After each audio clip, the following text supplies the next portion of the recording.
what the AAC basically stands for is social welfareism.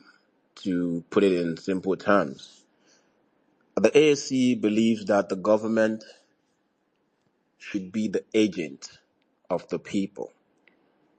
And what does agent mean?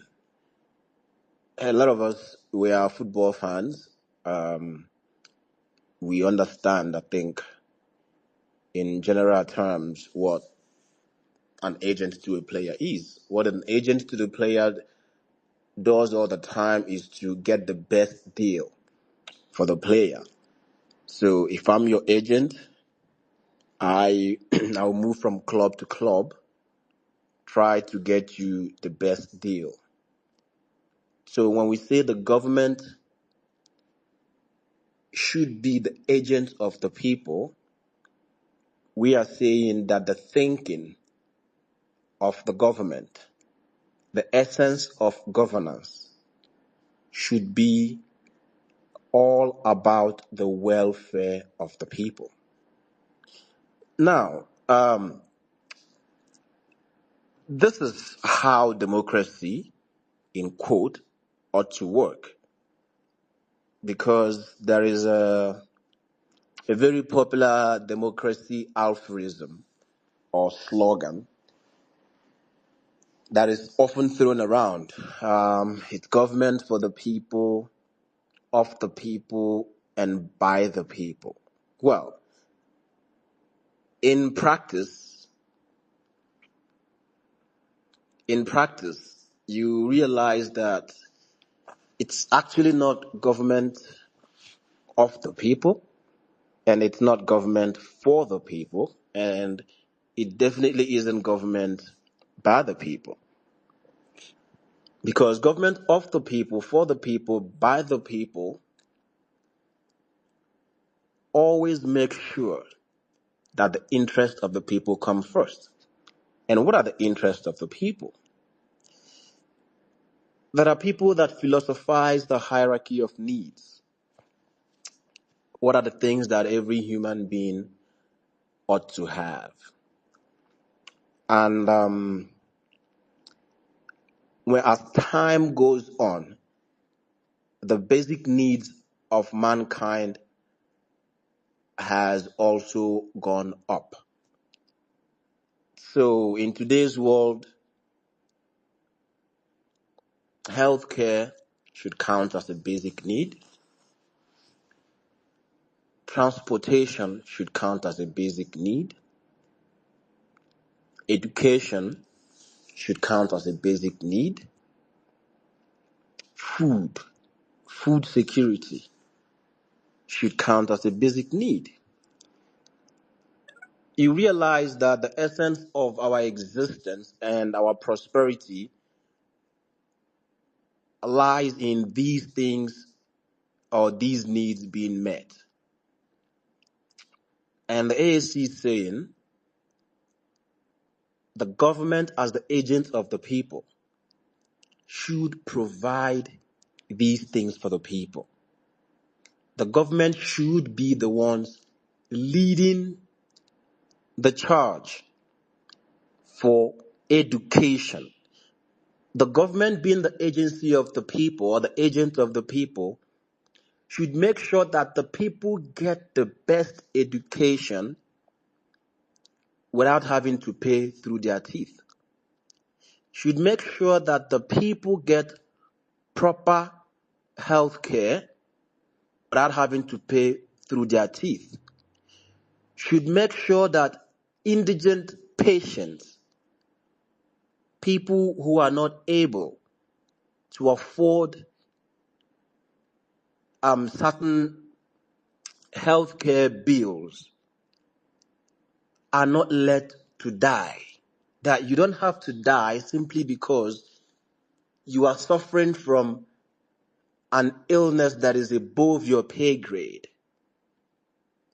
You don't have to not have an education simply because the cost of going to school is above your pay grade.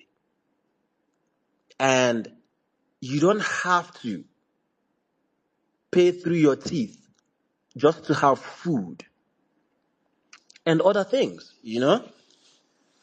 So, this is a political ideology that is left-leaning. This ideology leans a lot towards, if we are to discuss it in academic political terms, it leans towards the left. And I'm just going to just give a little bit of history, how we got where we are, and why there is a whole lot of confusion and misinformation and miseducation around this whole concept of government being the agency of the people and social welfareism. When after World War II, the world was trying to, get a grip of the whole new system. A new world order had emerged in the form of the United States. And that new world order came with its own rules and regulations. And one of the rules and the orders that the US, being the superpower, the new superpower at the time, was to change the economic structure. Now, the economic structure changed, and there was a practice, a very popular practice. This is well documented in Europe and even America after the war, when the government took on that role of being the agency of the people. And what the government did then was to do what the AAC is proposing today. The government took on that responsibility of making sure that the people are taken care of. You had the growth and the prime years or the prime era of unions, for instance, the golden age of workers in America and in Europe. Workers were well taken care of. Things looked good for the common person. But now, this is where it got interesting.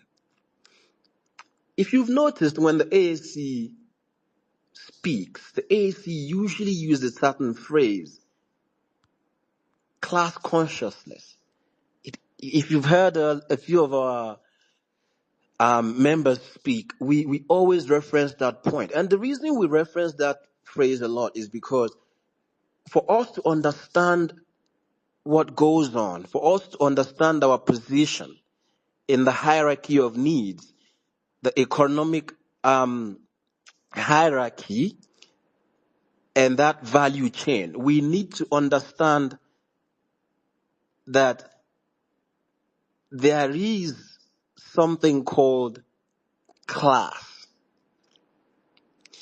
And we need to be conscious of what class we belong to. And that consciousness means that we need to understand the interest of our class and other interests that opposes the interest of our class. Marx said a lot about this when he was analyzing or making like a prediction on how things are going to play out. I'm just going to digress a little bit. In the feudal, in the beginning, if we are to analyze human society, a lot of people will start from the feudal era when we had feudalism, when it was the lord or the king. That's the hierarchy now. You had the king, you had the nobles, You had the vassals, and then you had the peasants who are at the bottom. And the kings and the nobles and the vassals had a way of, you know, having authority over the peasants. So the peasant did the work, and whatever was, you know, whatever was produced from the work of the peasants would go to the king or the Lord, you know, and the Lord had these systems or these structures that it used because it couldn't oversee everything that the peasants were doing. So then came the nobles and the vassals to play that role. Now society evolved. Society evolved, and that system changed a little bit into a form of capitalism. And the difference there was now that the capital didn't need these structures anymore. So you can go off and be your own king, and you can have as many peasants work for you. So it created an illusion to the peasants that, oh, because we don't have to work for one lord anymore, we are free or somehow free, or this is freer than having to work for one lord. But in reality, they still had to work to survive. It's just that now they could work for multiple lords, but in order to survive, they needed to work.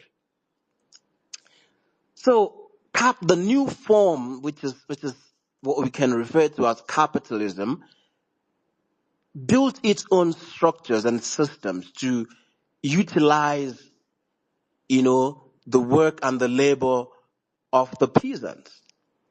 Now, this is where class consciousness come in. Before I move back to what I was saying, the interest of the owners of the means of production is one, to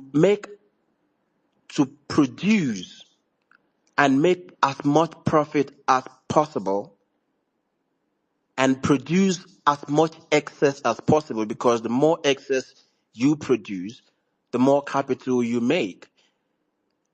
They want to do that while paying as little as possible to the workers. And the interest of the worker is to spend as little time as possible, expend as little energy as possible, and get the best possible pay. Now, these are two conflicting interests. The worker wants to work less hours. The worker doesn't want to be burdened or overburdened with so much task. And the worker wants to earn a lot of money. The person who owns the means of production wants to maximize output and profit while also paying the worker very little. Now, whoever has the power to bring about an outcome that will manifest their interest will be the one to win in this reality that I just painted out. And fast forward back to what I was saying after the World War II. The interest of the workers prevailed. The workers had a lot of working benefits. The pay was good. The working conditions were good. So capital took a back seat. Capital took a back seat to social welfareism. Capital took a back seat to the government being the agency of the state, of the people, sorry. And there was a very prominent man, John Keynes, who designed a form of economic model that sort of became the the economy of the day, the model of the day. So a lot of us have heard about the Keynesian economics approach. So which basically advocated, because Keynes himself was a noble, he was a gentleman, he was somebody who saw the world from a place of nobility. He didn't, I think that was one of his weaknesses, if you had to even analyze his works, was that he projected his morality on others. So he saw no need that, like, why would you want to exploit someone? You know? So there was this, I mean, not perfect, but very fair um, economic approach that the state took, which was to interfere whenever capital was stepping on the rights of the common person, which was to make sure that the common person doesn't have to break their back or pay through their teeth to get some basic things. The state did that. But remember that class struggle is ever present. While the people were benefiting, the capitalists were planning on how to revolt. You understand? We've heard about different revolutions, like of the people, when people felt like, no, we can't take this anymore, and then they rise up. And now that was There was a capitalist revolution. There was a revolution of the elites. The people who felt like, man, we are no longer getting as much profit. We are no longer maximizing output. Like, we are not as rich as we have to be. We don't have as much excess as we would love to. And most importantly, we don't have as much control over the working class like we ought to. Now, what do we have to do? And they swung into action. The people of that class, they swung into action. They began to have meetings, across borders, gathering themselves and making plans. And eventually, they devised this grand plan called the Powell Manifesto.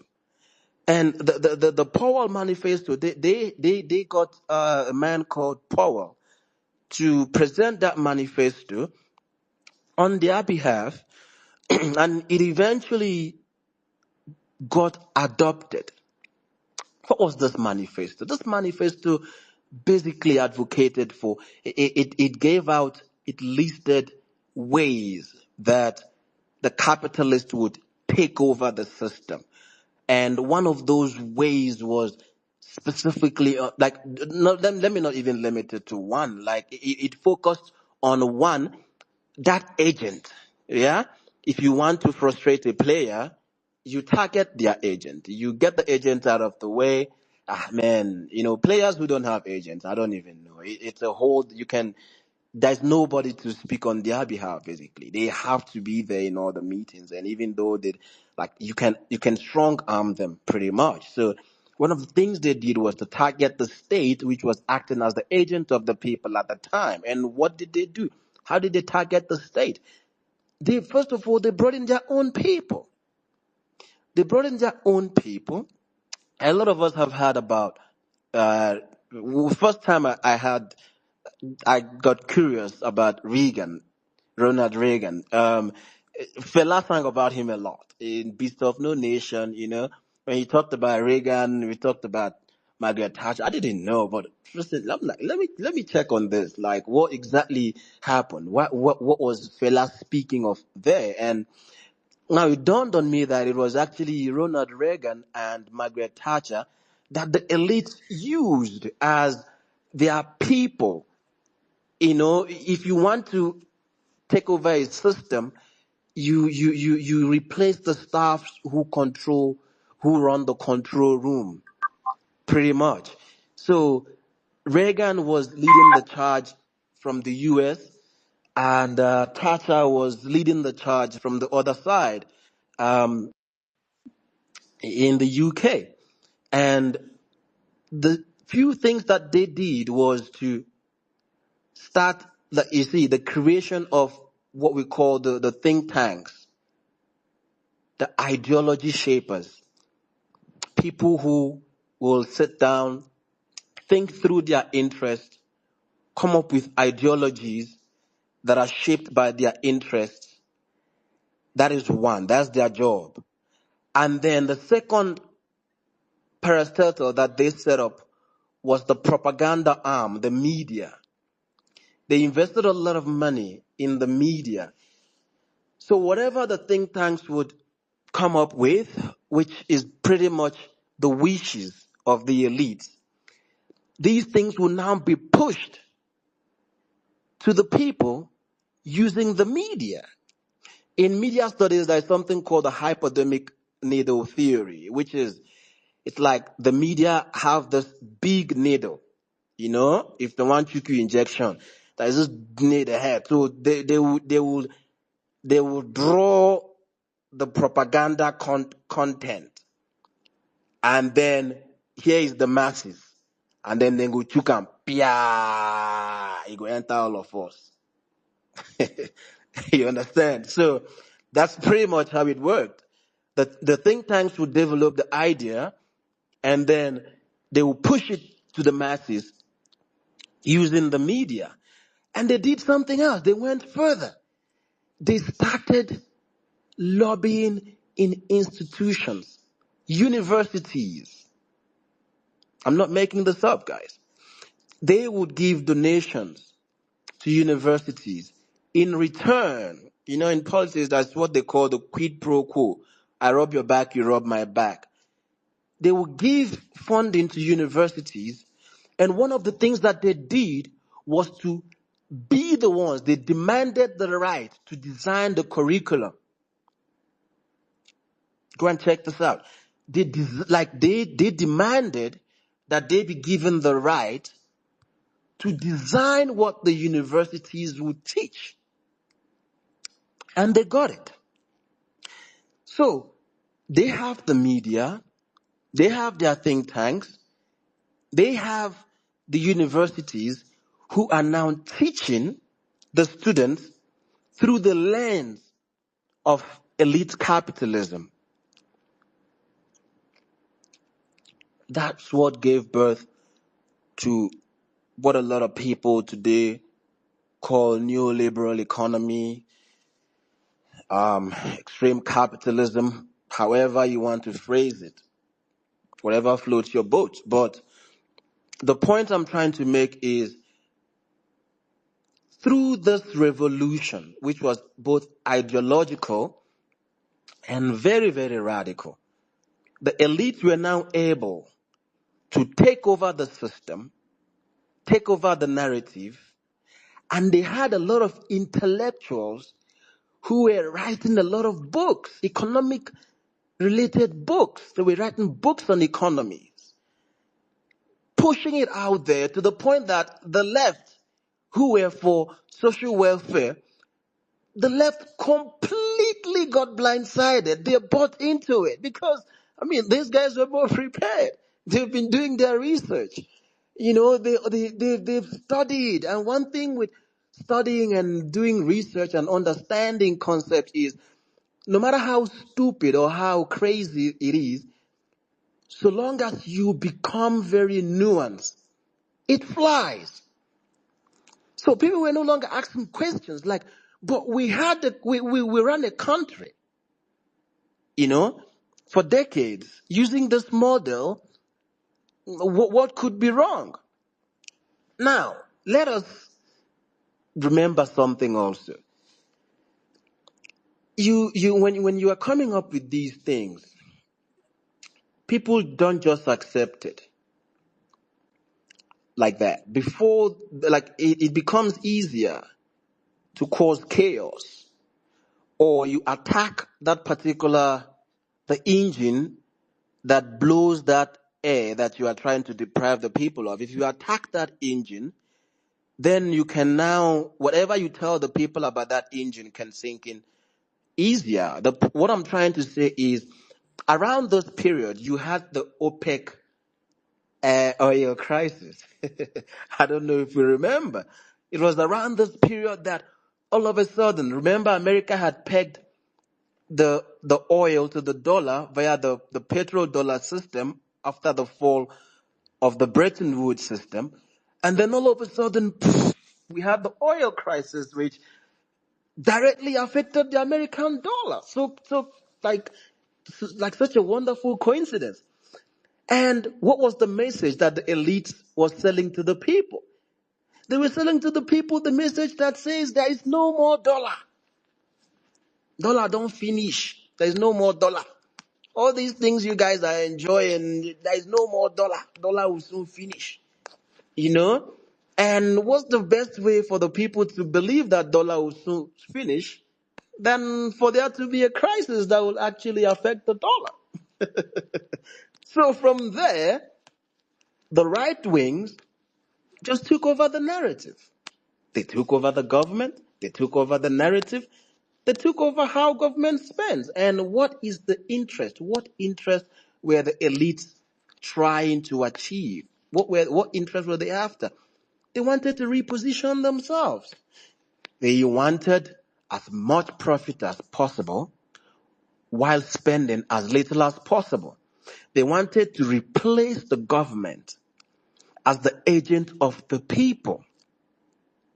How do you replace the government as the agent of the people? You now tell the government, well, dollar no day again. No, you convince the people there is no more dollar. You know what? Give it to the private sector. The private sector will do it. The government don't have the money anymore. You see that your healthcare, privatize it. The private sector will do it. Government don't have money anymore. You see that free education, privatize it. Let's monetize it. Government doesn't have money anymore. You see that transport, let's monetize it and privatize it. Because government can no longer do it. So they derailed the people's trust. They destroyed whatever trust the people had in the government as the agents. And the moment the people didn't trust the government anymore, the people fell for what they were being fed. They drank the Kool-Aid. And the rest is history. Till today, we see these things all over our economy. That is why they will tell you, there is no more money. Remove subsidy. There is no more money. Public transport, there is no money. There is no money to increase workers' salary. There is no money to provide health care, affordable health care for the people. There is no money, every single thing that you need, everything that the government ought to do for you as your agent. They will tell you there is no money, and then these services will now be outsourced to the capitalists who want to make profit from all these situations. The reason I laid this background is so that we can begin to think for ourselves, ask some questions. And the key question here is, let's debunk the myth. Is there really no money? You know? Is it true that there is no money? Well, a lot of political parties in Nigeria are right-wing in their economic approach. Like they're fiscally on the right. They will toe that line. They will tell you, yeah, there is no money. Ideologically, the AAC is on the left. And the AAC is saying, there is money. Now, let's analyze it. When you say there is no money, what money are you talking about? This thing came from a system that predates the type of money that we have right now. When we had the gold currency system, when gold was the currency, if you want to buy something, you use gold. But what's the problem with gold? Gold is finite. Gold can finish. The world gold reserve can finish. And that was actually the problem. That was a crisis. Gold can finish. which was why they even thought outside the box and they said, let's give you the fiat system, which is the type of money that we use now. The point of this money, this type of money, is that it does not finish. It doesn't. Truthfully, it does not finish. Money today, if I ask you now, listen, I can go I can literally go for 6 months without touching physical cash. And there are a lot of people who are outside the country. You can attest to this. You can live for an entire year. You won't even see physical cash. In fact, I run away from physical cash. Right? But you spend money. And what money are you spending? These are numbers. These are numbers on the screen. Literally, that's what it is. The value, remember what money is. Money is a ledger for transaction. It's an acceptable form of payment. They used to accept cow. They used to accept cowries. They used to accept all sort of things. Then to gold. The money we have now, what is it? These are numbers on the screen. Will it finish? No. It will never. So these are the directions that we want the people to begin to think towards. How come this money that somebody can just press you when you say, guy, press me 20K. Somebody can literally press numbers and how will it finish? How will that number finish? It doesn't. It doesn't finish.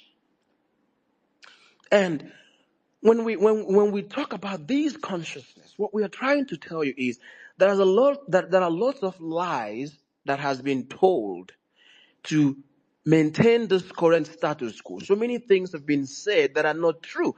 And a lot of us have been miseducated. That's why you will see a PhD holder in economics and they are blowing grammar and they are speaking from a Western textbook. And you ask them, but in real life, how? And they don't even know. And they will never tell you because they have not been educated through the lenses of their class or their people. That's why you see Africans say, money, where will you see the money? And you'll be talking to an African and he'll be mocking you, you socialists. An African will be like, I beg you, you socialists. And that's an African. So it's part of that hypodermic needle that we speak of. We have been misinformed and miseducated, and so many lies have been told, and we have adopted these lies, and we lack the ability to even question them because they have become part of us. So it gets to that point where we can't even question them anymore. How do we unlearn? It becomes too much, and one of the most difficult mental task you can embark on is actually unlearning something. You become too comfortable that, man, even if not lie, make it be lie, I don't care anymore. You understand? But we have to care. We have to. The point I'm trying to make is to come back to the question and the answer. Yes, there is money. Now, I'm not going to simplify it and just say there is money and that's it. The world has been designed in a certain way. That is money to do certain things. And which is why the people that designed this system understand so well the need to create dependence. What I mean by dependence is that they will put you in a corner where you can no longer take care of yourself. You have to rely on them to take care of yourself. And one of the ways they do that is, we'll talk about this another day, but because I'm trying to keep my submission as brief as I can, even though it's long, I apologize. But one of the things that they have done is to create a system where we cannot do without owing them. what some people will refer to as external debt. These external debts, they will force you to denominate these debts in their own currency. So if you want to ship in 10 fighter jets from America, America is not going to collect naira from you. And America is going to force you to pay in dollar. And also, what if America now has the power to corner you into a situation where everything you buy, you now have to need the dollar to buy it? That means that America can now decide for you what you can and cannot do for your people. America can now tell you, well, there is no money because now America get the dollar now. So, man, what right do you have to tell them that there is money when they have told you, the owners of the currency have told you there is no money? So if we are looking at it from there, the things that we cannot do for ourselves, which is why the AAC talks a lot about the need to create dependence via certain things like energy security, which we are going to talk on another time, but this is very important. You need to now have the ability to take care of yourself, to be self-sufficient, to produce the things that you need. But unfortunately, where we are in Nigeria, I'm going to bring it back to our reality. We do not produce a lot of the things that we use, which is an argument someone can make and say, well, you're not in control of the currency that buys most of the things that we need. We know that. But now what we are saying is, look at the areas where we have all the cards. What is now stopping you from pressing that number? We've established money is just number. This fiat money is just number.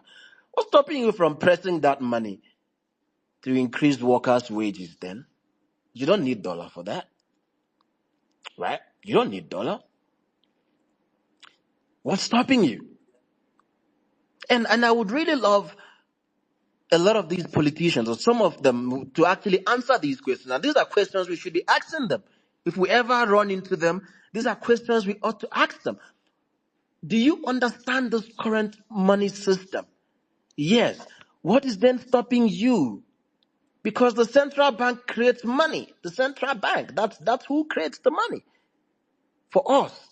And they create the money mostly what teachers need. What did they get? No be a lot. It's credit.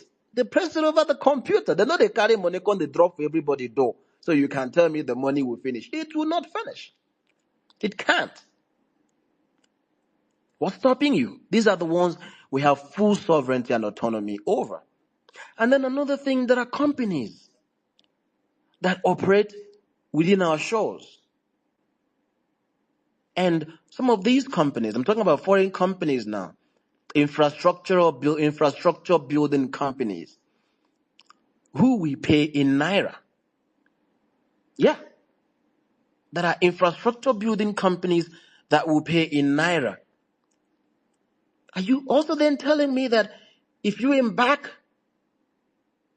on a quest to build a certain kilometer of road, that you're going to run out of money when the companies that are building it are local?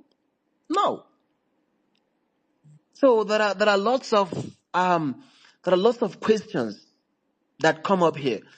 I'm not even talking about the money that we lose already. I'm just trying to answer, like, in basic terms, this we don't have money side. If we have a government that shows an interest in the social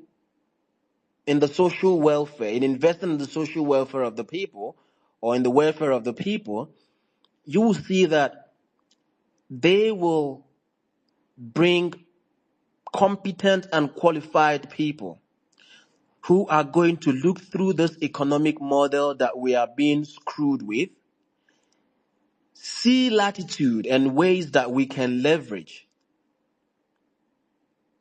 And that alone will improve the life of the people significantly. Majority of our people, a lot of them, are in the workforce. They are members of the labor union, the labor group, whatever you want to call them. they have to work to survive. I'm talking about the ones in the formal sector. Little reforms like this and having an understanding of this system and being honest will actually go a long way to improve the living conditions of these people. And then we can now focus on the things that we lose. We lose approximately 5% of our GDP, which is to approximate over $20 billion yearly to corruption. What they call public procurement and financial crimes. And you see it all over the place. What can $20 billion do? Dollars annually. What can it do? It can do a lot. So what the AAC is saying is there is money. There is money, and the money is all over the place. You just need to be honest enough to want to look.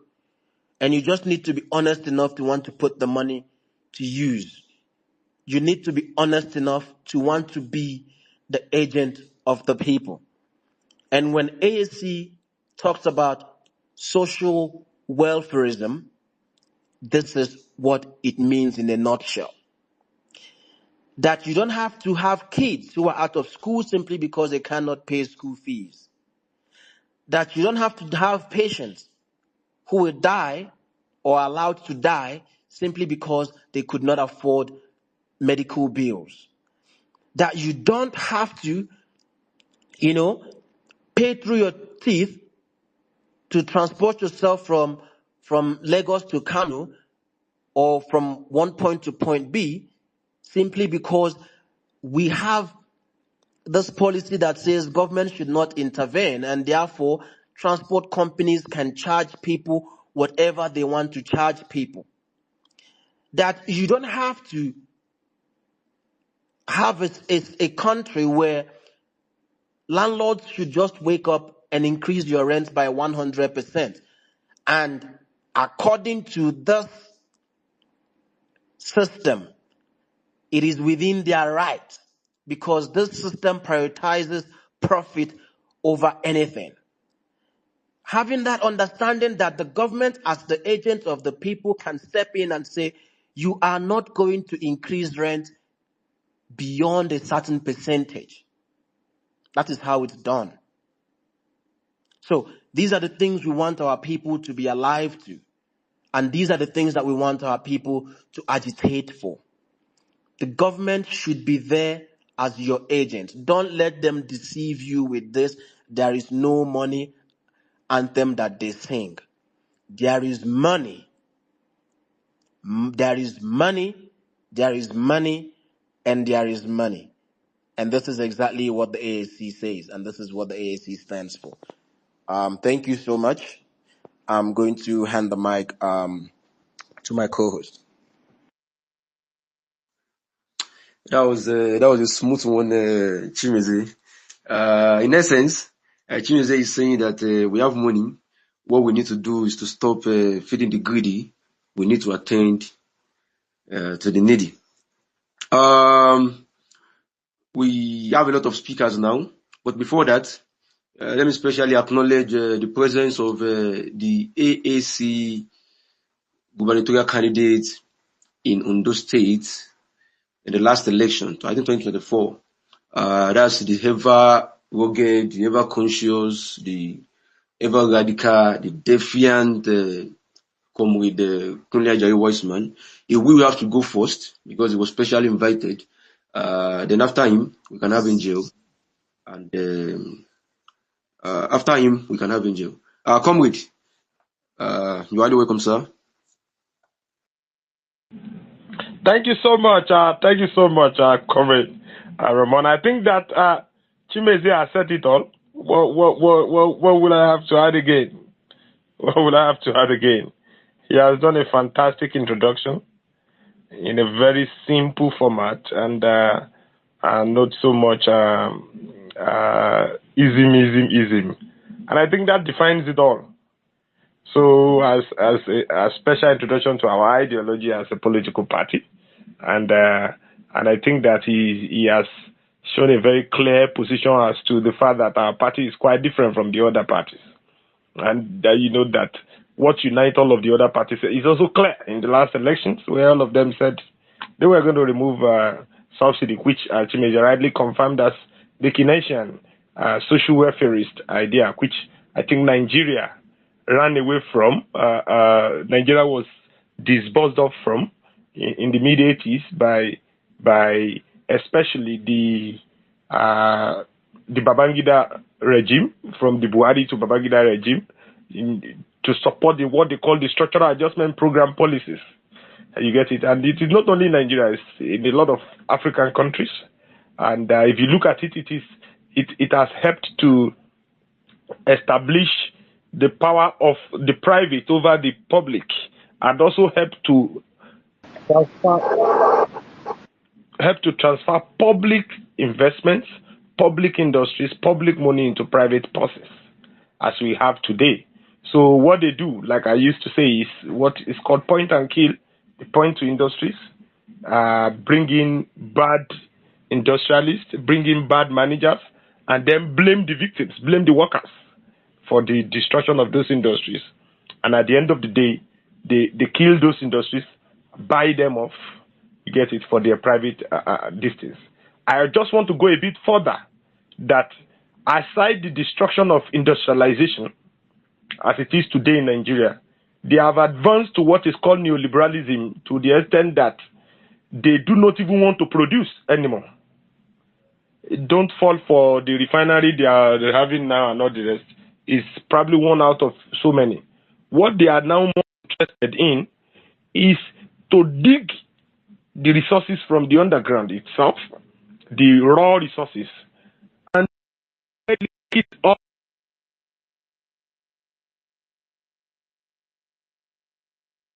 of massive insecurity.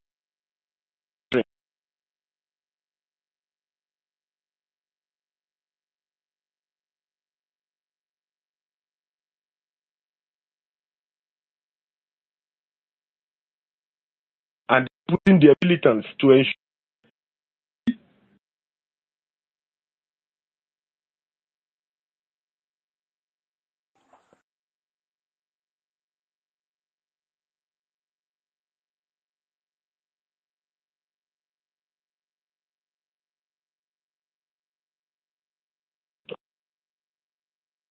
going back to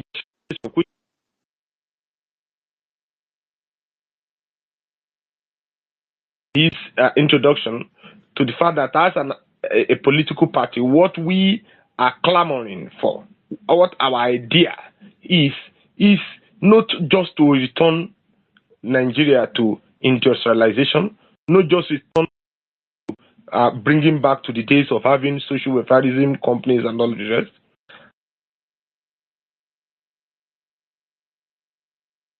Redistribution of wealth to the extent that there will be less gap, you get it, between the rich and the poor. There will be more equality, there will be more solidarity.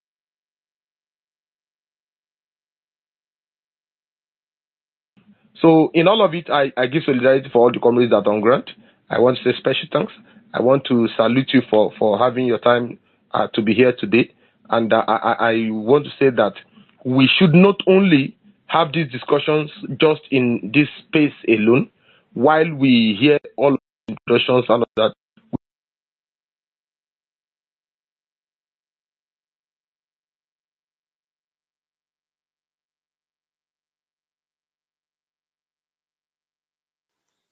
Yeah, so thank you so much, comrade. You have been having network glitches, but we managed to hear about 2 or 3 points out of Okay, point. Thank you so much. Can you hear me?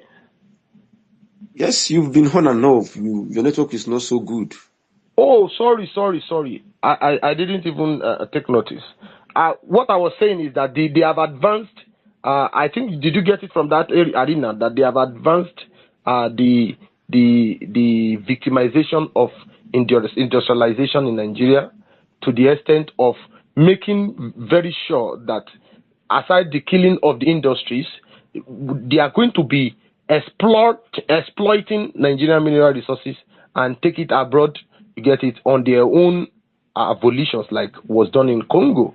And so what part of the things that AAC as a political party is also fighting for is not just to return industrialization, for workers to also build up, you get it, the wealth and the rest, but our target is the real redistribution of wealth to the extent that there will be less a gap between the haves and have-nots. There will be less gap between the rich and the poor. So I want to commend the position of Chimeze thus far, and also ask comrades who have listened up here, not to just listen, but to also form their own spaces within their communities, within the classrooms, within the buses, their environments, and also teach other people. Because there's a need for us to spread these ideas to about 200 million Nigerians, both home and abroad. Thank you for having me. Thank you for giving me the chance to speak. Salutations, comrades. Thank you so much, comrade. Thanks for the honor of accepting our invite. It's about to get interesting. I've also just noticed that we also have among us, earlier, Chimeze spoke about class consciousness, which is the fact that which other party do you notice, some of their big wins, although we believe that all of us are the same thing, but still, they're candidates. We also have among us our candidate in the last election, gubernatorial election in Edo State. There's Dr. Oberai for Udo. I'm very sorry if I pronounced that wrongly, but you are welcome, sir. But before you go, sir, Angel, are you there? Angel has been on this place for so long. I would just want you to speak before you go, sir. Okay, I think it seems Angel is not here. Okay. Christopher. Okay, Christopher, you can just go ahead, Christopher, to make your submission.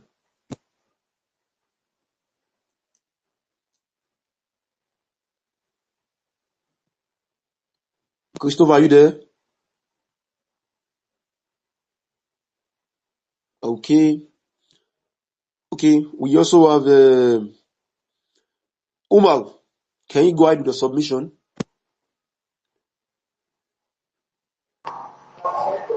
Hello? You are loud and clear. Hello? Go ahead. Yeah, good evening to you all. I, by name, Umar Abubakar from Bauchi. I'm the State Chairman of African Action Congress, Bauchi State Chapter. First of all, I would like to commend the effort of the organizers by giving a privilege for Nigerians to decide on the future of their activities, especially the political space. This is a very welcome development. I commend you for that. And secondly, I would also like to give emphasis for all of us collectively. We are to focus on the activities of building the party at grassroots, because whenever we have opportunity, the election is being casted at the polling units. So try and convince even one person to be a member of the party, which I believe it will lead us to success. By giving that to whosoever have interest, especially at this juncture, I would like to call the leadership of the party, especially when we are opportune to do that, to expand more programs, especially to the grassroots, in such a way that people might be aware of the partisan activities. This is the right time. I give emphasis on that. And the challenges that we are facing at the grassroots is finances. There is nothing, you cannot hold a program without any support or something like that nature. Because some people, even if you say you will invite maybe the local government executives to attend the program, to some extent, why they want to sponsor them. So these are the kind of challenges at the grassroots. That is why I say if we have opportunity like this, we should digest on such issues, so that at least to see a way forward that we can solve this problem collectively. Thank you very much. These are my submissions. Thank you. Thank you so much, Combo. Thank you so much. 2010, 2020, please, you will have to wait a little bit. We will have to let, he's also our special guest. All of us are special, by the way, but Dr. Obagai Koudo. You have the floor, sir.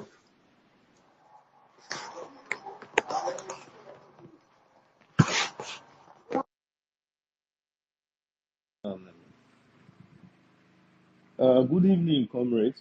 Good evening, comrades. It's a pleasure to be here today. I just saw a post in one of the groups that there was a space going on for our members, and I had to quickly join. So I'm sorry for joining a bit late. My name is Dr. Obrafozo, and I was the gubernatorial candidate for AAC Edo 2024 election for last year. And concerning this discourse, I think it's a very great, lovely idea concerning this space. And I want to say, in addition to the last speaker, 2027 election is on the horizon, and we cannot wait till, let's say, 2026 before we start making preparations. We can see the buzz and all that is happening right now. And the consciousness of Nigerians have continuously, day in, day out, due to events, a lot of activities is rising. And the more we talk about our ideology as a party, what we believe in, of course, AAC is the only ideological party in Nigeria as it stands today. And I must also say this, I don't know if we are paying attention.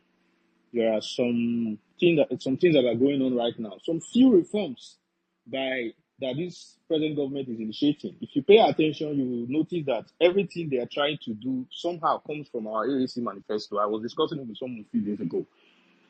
That from last year, if you pay attention, majority of the things they are trying to do is just look as if they lifted it from our manifesto as a party, which have long been drawn out, is felt out as the solution to the problem of the Nigerian people. Thus, it was called the People's Manifesto for Total Liberation. The AAC manifesto is called the People's Manifesto for Total Liberation. That being said, in addition to what the last speaker has said, I think as it stands now, there is no time for us to wait and start discussing or analyzing what should and what should not be done. The first and most important thing we must do now is, as a party, both on the party level and on an individual level, setting up structures digitally across all 776 local governments of Nigeria. And to be able to do that, we must have to work with the state, with the local government, of course, down to the world, and set up a sort of a digital platform to manage that. That is one of the best ways I think we can move forward because of there's so many issues going on across the party. We also have to look into the issue of leadership. Whilst we are discussing this, there are some of our leaders that don't even understand the ideology of the party. And some of them, they are state chairmen, they are local government chairmen, they hold key positions in the party, but they don't even understand the ideology. How can you sell or how can you speak to what you don't even know? How can you give what you don't have? So that in itself is a problem. So hand in hand, while we are continuing to speak or promote this gospel, we should also look at how we can quickly fix these problems on the party level and set up more like a digital structure, which if we do, we go a long way. We'll be way cheaper for us considering the capital involvement or capital needs of an election like the 2027 election. Of course, we know what the big guns are going to do. They are going to spend, they are going to, waste the country's money just for them to be able to win or rig the election and get themselves there. But for us, we must be strategic and start now. The conversations, the discourse are going on right now. There are a whole lot of digital platform we can capitalize on, and a lot of tools which we can use to send the message out, such that when they are speaking, we might not be, we might not have as much money as they do, but we'll be hitting the same places, talking to the same people they are talking to at the same level, at the same frequency, and that will send the message outright. And thank God Nigerians are beginning to know and are beginning to understand. The conversations are going on and people are beginning to see who is who, especially with the issues of the recent coalition in which some persons went to the same vomit that they vomited, that they've the same places where they vomited before and went back there to eat. And now they are saying they are forming a coalition of same bittered, wicked kleptocrats who have been in the system, who destroyed Nigeria. They want to form a coalition to continue to do what they've been doing before. It's business as usual for them. So that is what my own addition to this. I have spoken to someone before about it, and I'm ready to be part of this, setting up that digital structure that can work across, whether or not if maybe we cannot have a very strong, should I say, party structure at the party level, which is also key, very important. But right now, sending the message out to across using the digital space, at least this year before the end of the year, and doing it massively, so that when we now want to start building those structures, we'll have people, and I assure you, when we do that, you'll be seeing more people who will be volunteering, who we think can even come in and support what we already have.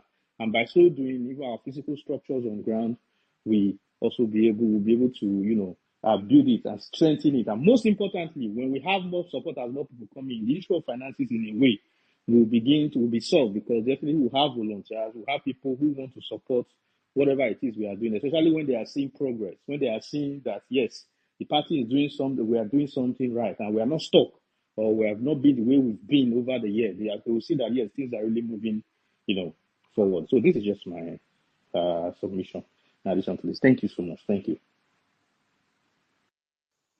Thank you so much, Doctor. I'm super happy today and I'm super proud. Speaking about class consciousness, this is how you know people that belong to your side. This space today, even though we give them short notice, we have already have about two gubernatorial candidates of our party in the last two elections, in Edo and Ondo, join us in this space today. And also up here, we also have the publicity secretary of the party, whom I will bring on in due course. I want to chip in one or two things, but before I say that, the chairman of AAC party, Bauchi State, spoke earlier on this space. I would want him to request for mic again because I have some questions for him. So having said that, earlier when Chimeze was speaking about capitalism and socialism, and after Chimeze spoke, Comrade Wiseman also come up to say something. One thing I've just noticed, one thing I deduce from the submission of these two scholars is that capitalism have just one goal, and this is what we must understand. The goal of capitalism is to exploit the people, and that is why we are we are opposite of everything these guys you see today, the coalition people, the other parties, the APC and the PDP, what they stand for. We are everything against them. For instance, we stand for nationalization of our resources. They stand for privatization of these resources. They put their people there. In some cases, they sell off some of our resources, to their cronies. We stand for nationalization. They stand for privatization. We stand that to the poor people of Nigeria. Let the poor people of Nigeria enjoy subsidy. It is their right. It is the normal. But they are telling you that the subsidy should go to the rich. They want to subsidize people who are already rich. They want to subsidize, the Dangotes of this world, the famed Odedolas of this world. But they won't call it subsidies. They will give it, all these sweet names. They will say tax waivers. What is tax waivers? Why should an individual like Dangote enjoying over 10 trillion? I'm not saying this, it's a newspaper report. He enjoyed over 10 trillion worth of subsidy in 10 years. An individual. Tax waiver, tax break, and a lot of sweet names. And it is on this note that I will call on Nelly. Has been here for so long. I would want Nelly to go before we bring in the national publicity secretary of our party. So Nelly, you can come on, please.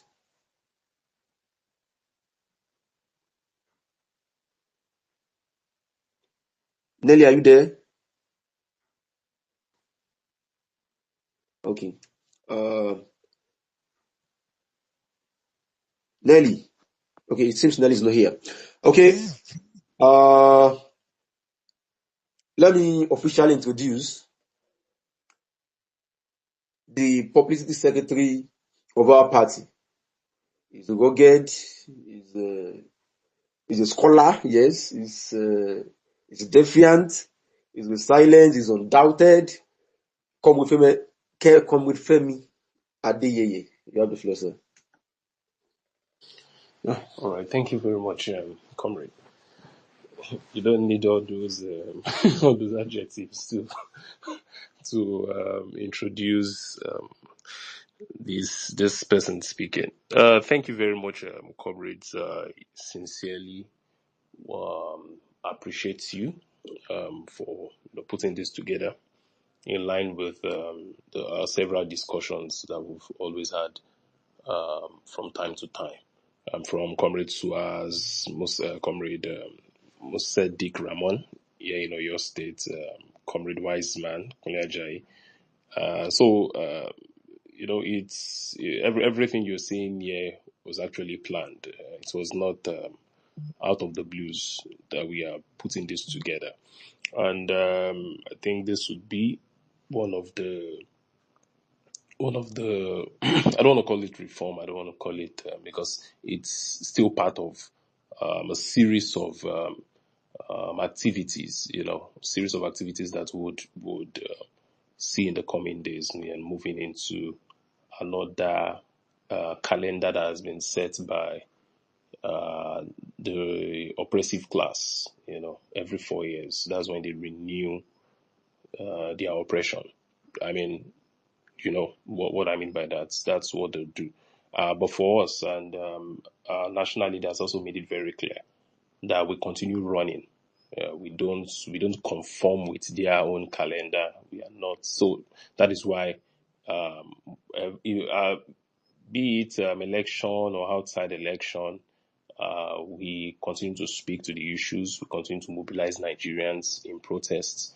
We mobilize them during, different symposia and things like this, so that at least we can try as much as possible to erase this year-long, I mean, no, decades-long, if I may put it correctly, miseducation that has been passed from one generation to generation over what an ideology means, or what the word ideology actually means.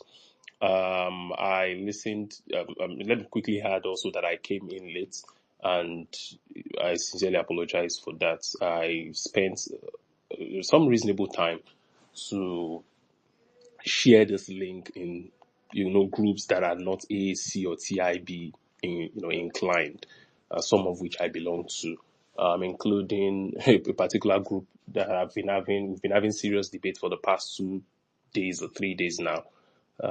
It's a group where you have all those people who feel that they are public intellectuals in Nigeria who have appeared on Arise TV. So Arise TV has this group where, WhatsApp group where they post, where they polled everybody, and it's been a very serious debate, and it's the kind of conversations that happen in places like that.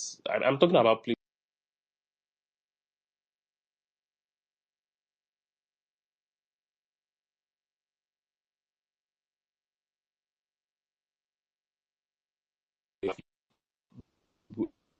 Can you still hear me, please? Confirm if you No, can hear me, please.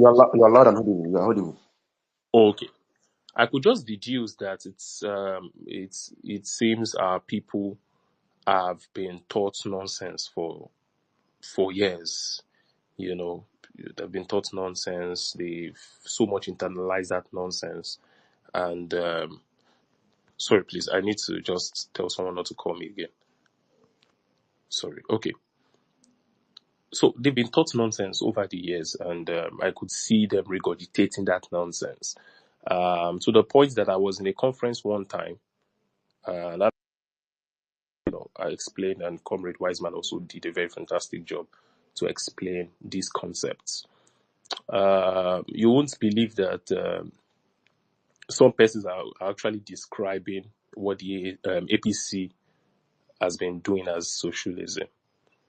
Yeah, I was in a conference where some persons from what was this WFD, one international NGO like that, were saying yes, these guys in APC are socialists, like they are doing socialism. I was like, oh, interesting. It's what they've been told. Kemi Badenoch also said one time like that in one of our public conversations that, oh, she came to Nigeria and, walking across the streets. This was someone who just, maybe when she came, she stayed in Ikoyi or Lekki. And, she said, walking across the street, I saw socialism everywhere. So they are trying to, make poverty an equivalent of socialism, to say socialism is poverty. Do you get? This also very funny Minister of Finance at some point, what's the name? Obi Ezekwesili. Was she finance or education? I can't even place her now. These guys are just some very funny set of people. So she said socialism is the distribution of poverty. Yes, she's been quoted to have said that. That is the, when people say it's distribution of wealth, no, it's a lie. They say it's laughing, it's distribution of poverty. And, we should not even bother having such kind of debate about where Nigeria should be, what kind of political ideology or economic ideology should, be the order of the day. Socialism is just a distribution of wealth. She even said, yes, I remember clearly at the University of Lagos, yes, at a particular lecture. So, what I'm laying this foundation is to to show you what the ruling class have been doing, to demarket socialism. And it's not just in Nigeria, it is everywhere. Only that for very few, for in this kind of period, there's a greater consciousness moving across, even Europe, from Europe down to America and all of that, where people are now beginning to, come into that understanding that the only way out of all this global economic meltdown, this menace, is to take a different direction, wherein the wealth of the people must belong to the people and not private individuals. Where an Elon Musk does not have all the resources that he can shut down a country, that he can even threaten the the country. You understand? Or Trump himself, while using guys who are illegal immigrants to build his wealth, is now saying that he will chase them out. All of this, people are beginning to see clearly into what this ideology and the lack of it is. So when I say poor education over the years, all of us were taught economics in school, and we were told that economics is the study of human behavior in relation to scarce resources and all those many definitions we all crammed in SS1, right? So it's Adam Smith kind of economics we were all taught. The definition that tells you that resources are always scarce. Do you get? It's always scarce. There's no money anywhere, But to Tinubu, that's not his own definition, Tinubu is not part of that. He's not in that circle at all. Atiku is not in that circle of scarce resources at all. It does not concern him. That scarce resources, that tag, is only when it concerns the masses. And we must understand this. It's only when it concerns the welfare of the masses, that is when that Adam Smith definition comes to play. When they want to use 39 billion naira to renovate, what was it called? This place in Abuja where Wiki was dancing all around. The money came out. It was not even, they didn't have to vote too much before the money, come out. When they want to build the VP's residence, in billions of naira, very fast. The president also brought private jets and did not just buy a private jet of over $150 million. He also had to make it in fact, he had to pimp it. That's the word. He had to pimp it and everything. But, Nigerians should just suffer for a while. You understand? There's no money. You people should understand what we are saying. There's no money. You see, these resources are scarce. Just suffer for a while. We will enjoy later. But the president, his cronies, and these capitalists, they've continued to enjoy and exploit the people.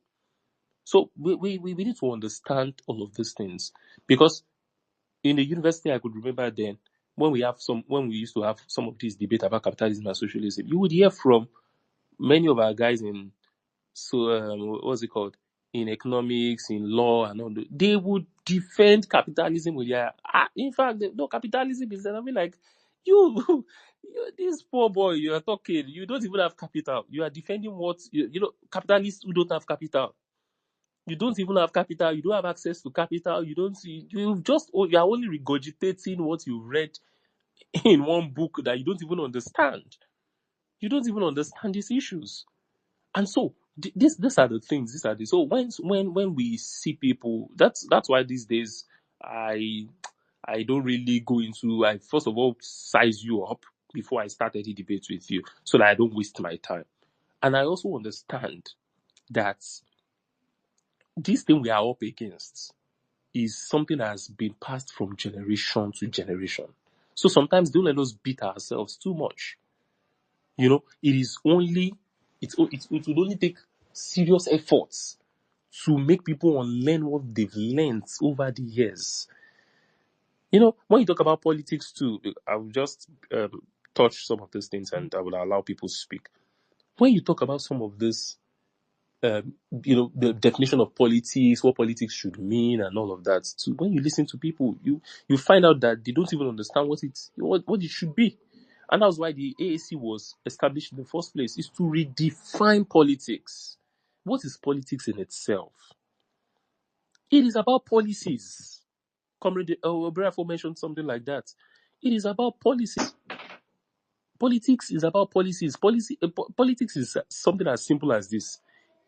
It is that, okay, for example, the phone I'm using to the space now, all of us here, we are how many? I think by now we are 80 something or so. Now we want to divide. This phone is what we have as a resource, right? Now we want to divide it. We want to make sure that everyone has a share from this phone. And then you start making decisions based on different indices. Oh, we are the young people in this space. Okay, can we have a data of young people? Okay, how many are they? Okay. Young people will need battery of this phone. I'm just doing an analogy. Let's give them battery, because young people they need energy. They are energetic, they are buoyant. They need. So let's give them battery. Oh, where are the women? How many are they? Okay, the women should take the screen, because maybe the screen is the mirror, and women enjoy looking at themselves everywhere. Okay, let's give them that. What about the panel of this phone? Who do we give it to? What about the old? Where are they? So you start making decisions based on all the indices you have in the society. And what do you call that? That is politics. But do you know what people have been taught over the years? Politics is knowing how to deceive people. Some people tell you Tinubu is a very smart politician. That man can dribble people. And you'll be saying it as a young person and you'll be happy. You are an idiot. You'll be saying it. So some people will tell you, some people will say, you may not like him more, but I just like his politics. That man is smart. He can dribble people. At the point in this country, they called Babangida, they called him Maradona. And people were saying these things, they're saying it, beating their chest. I don't have any problem with the ruling class on that. The problem I have it with young people in my generation who are claiming that they are Baptist, they are obedient, and all of this. When people wholeheartedly embrace their oppressors and they are defending their position. So to now define politics as knowing how to dribble people, and that is why people found it very difficult to place Shore. And to now say, sir, many of you must have heard something like this many times. Sir, are you a politician or an activist? And I'm like, what the hell? Who is a politician? Who is an activist? Then you now start hearing that, A politician is somebody who uses any means to get to where he's going to, even if it requires him lying, sleeping with strange bedfellows, even if it requires him, using Babangida to get. Someone even said in one of those groups I mentioned, the Arise group, that they want to use all these old men, that they know they are thieves though in this coalition, but we want to use them to get to where we want to get to. When we get there, we will drop them. I was like, oh my God, why are we like this? So you want to use David Mark? That has been everything about David Mark in all his life has been politics, has been out to steal from people. So it is Aregbesola you want to game. You just started listening to Arise news, and you thought that's where politics starts and ends. You just started listening to Arise news in 2023. You want to game. Who is this guy again? You want to game Aregbesola. You want to game David Mark. You want to game Atiku that has been contesting since 1992. Where did people come? Atiku has been contesting since 1992. He contested against Abiola in primaries, SDP. So that's the person you want to use to get to where you want to get to and dump him. Hey, you want to use and dump Atiku. Someone that has been using and dumping your the generations, who has been dumping your ancestors all this while. So it sounds funny sometimes when you hear people, say, oh, just play the politics. And those are the ideological differences or the ideological limitation of even our friend Deji Adeyanju, who will say, just, I understand the Shore, we know you don't have to prove anything to anybody, but can you just bend a little so that, let me make it very clear. And I know some of our friends also, they share these sentiments. And I'm speaking to ideology so that we can know that ideology what makes an ideology is being principled. Yes. Being principled. And it has to be firm. The means is as important as the end. The means to which you get what you want to get is as important as the end. You cannot, those were the things that even activists said during Buhari many activists supported Buhari in 2014. Many supported Buhari. Oh, let's just get him there. Maybe when we get him there, you people, you cannot, some even said, oh, we know he's a disciplinarian, he's a man of integrity, but he can work with Tinubu for now. And when he now gets there, we just drop. Tinubu is a thief, but Buhari is not a thief. So, but Buhari can now work with Tinubu. When he gets there, hey, he will just chop all their eyes. So, like, can you now see? So 4 years into the whole thing, they were like, for 2 years, they were like, oh, man, be like, say this guy himself corrupt, or not be saying that Tinubu influence. So, be like, say this guy himself, now corruption, personified. So it's to tell you that you cannot dine with the devil. You cannot use the devil to get somewhere and then think you can dump the devil. It's not possible. Let's just admit that even Buhari is a saint. It is not possible. The means to which you get to a place is as important as getting to that place. You cannot have a political system where people buy forms for 100 million naira and you expect that person to get to office and work for you. You stop deceiving yourselves. You cannot get the form. Is it because Tinubu loves Nigeria or you just want to sacrifice for Nigeria, so you have to buy just paper? That form was, in fact, is even on INEC website. So, but every APC aspirant bought 100 million naira form. So is it because they are so sacrificial? APC so love the world that they are giving their resources so that whoever believes in them shall not perish. Permit me to just play with that. So they so much love you. That's how they are spending billions so that when they get there, they will now work for you. Nobody spends such, including Peter Obi himself, who bought forms in different parties. Many don't know that he went to SDP.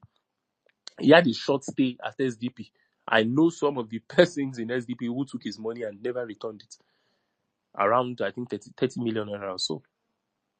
Yeah, so when he did not get that, he now went to Labour Party. So spending all that kind of money for campaign and everything is because they like you, is because they just want to, and that is why for us at AAC, we've made it very clear that anything you even hear that any person is paying are actually donations, are coming in as donations to the party, are coming in as donations. So these are clear ideological differences. And our people also should understand this, and this is where we wrap up, so that more questions will come in, and you would please give me some minutes. Someone has been calling me. I reached out to Vanguard and these Daily Trust people over one nonsense publication they made that's against the party. So two of them, they've been calling, so I had to just come in here, please. You give me some now, then I'll come back. We must understand that word opposition too. Oh, opposition party are grouping. No, these people are not opposition. Everybody in that coalition, they are not opposition. Do you know why? Because they do not have an opposing idea. The word opposition has a root word called opposites or oppose, which means that if APC is saying we will take out subsidy, opposition should say, no, we are not going to take out subsidy. We all did word and opposite in primary school, right? If they are saying we are going to float the naira, opposition say, no, you are not floating the naira. It is not to say, me too, I will remove subsidy, but I may not remove it immediately, but I may remove it small. That is not opposition. That is not opposition. Floating the naira. APC said they will float the naira. The quote and unquote opposition that you're talking about are saying, I'm even talking about Obi himself. He said, yes, it's a very good idea. So how is that an opposition? That is not an opposition. Opposition is not belonging to another party with another name. That is not opposition. Opposition is having an opposing idea to tackle the idea of the day. The idea of the day, the idea of the ruling class today is capitalism. As a political party, we are coming with socialism to tackle it. What is capitalism saying? Capitalism is saying that put all these resources in the hands of private people because it is private people that can run it. Right? We are saying no. If you give private guys, the idea of a private person is to make profits. And that is true. If you do business, it's to make profits. The private guy wants to make profits. But socialism is saying the resources of the people, which is the majority of our resources, not everything, the commanding height of the economy, should be placed in the hands of the people democratically. The people should be able to control their resources, use their resources for themselves, even build their own roads. In Nigeria today, it is just all they now tell you one high-tech guy is, Tinubu said he's more than, the high-tech guy is more than a contractor, is a development partner. Who told you that? The guy wants to make money, he's making his money. So what do you mean by he's a development partner? There's nothing development about that, about those people. We can build our own roads. Why do we have Ministry of Works? Is it that because our Ministry of Works are places where you just put files? So all those ministries we have, what are they doing? What are they doing?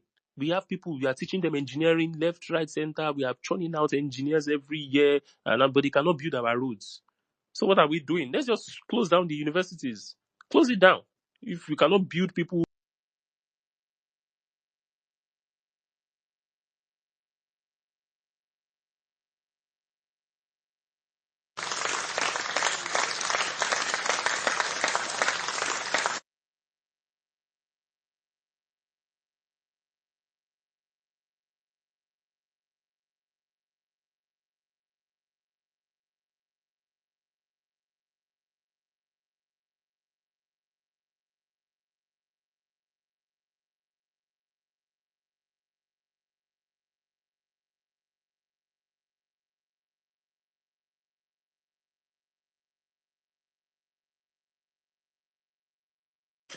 Is it just me? I can't hear Mr. Femi.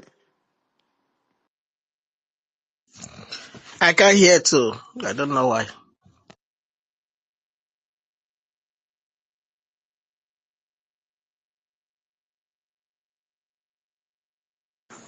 Femi, are you there? Okay, seems he's having a network glitch. Okay, while we are waiting for Komufemi Adeyeye, 2010, 2020, you have been there for a while.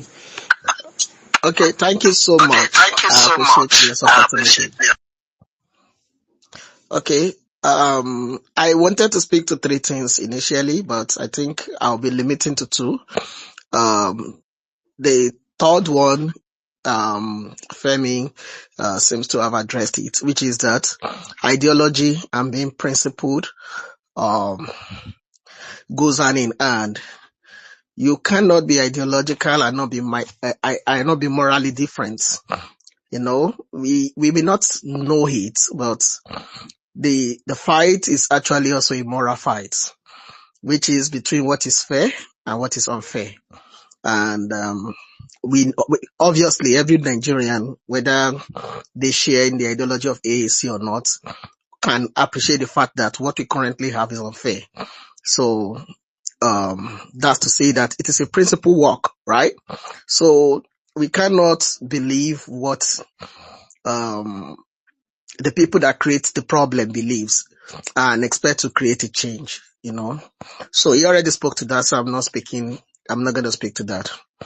The second thing I wanted to speak to is the question, and the question that came up earlier, where it was said that can money finish?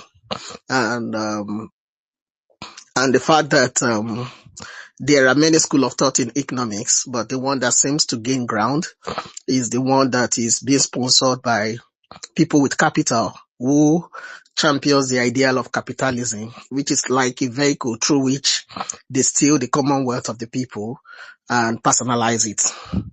So, but the idea of can money finish or can money not finish, I believe money will wholly finish when people stop generating value.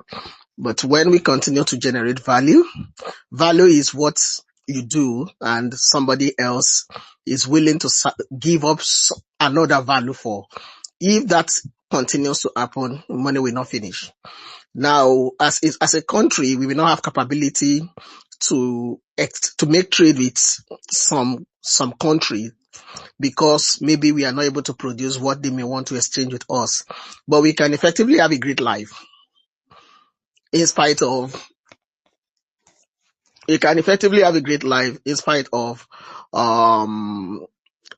in spite of those kind of constraints that, okay, you may not be able to outproduce certain countries, and maybe because of that, certain things that comes from there, you may not have sufficient resources to get them and stuff like that.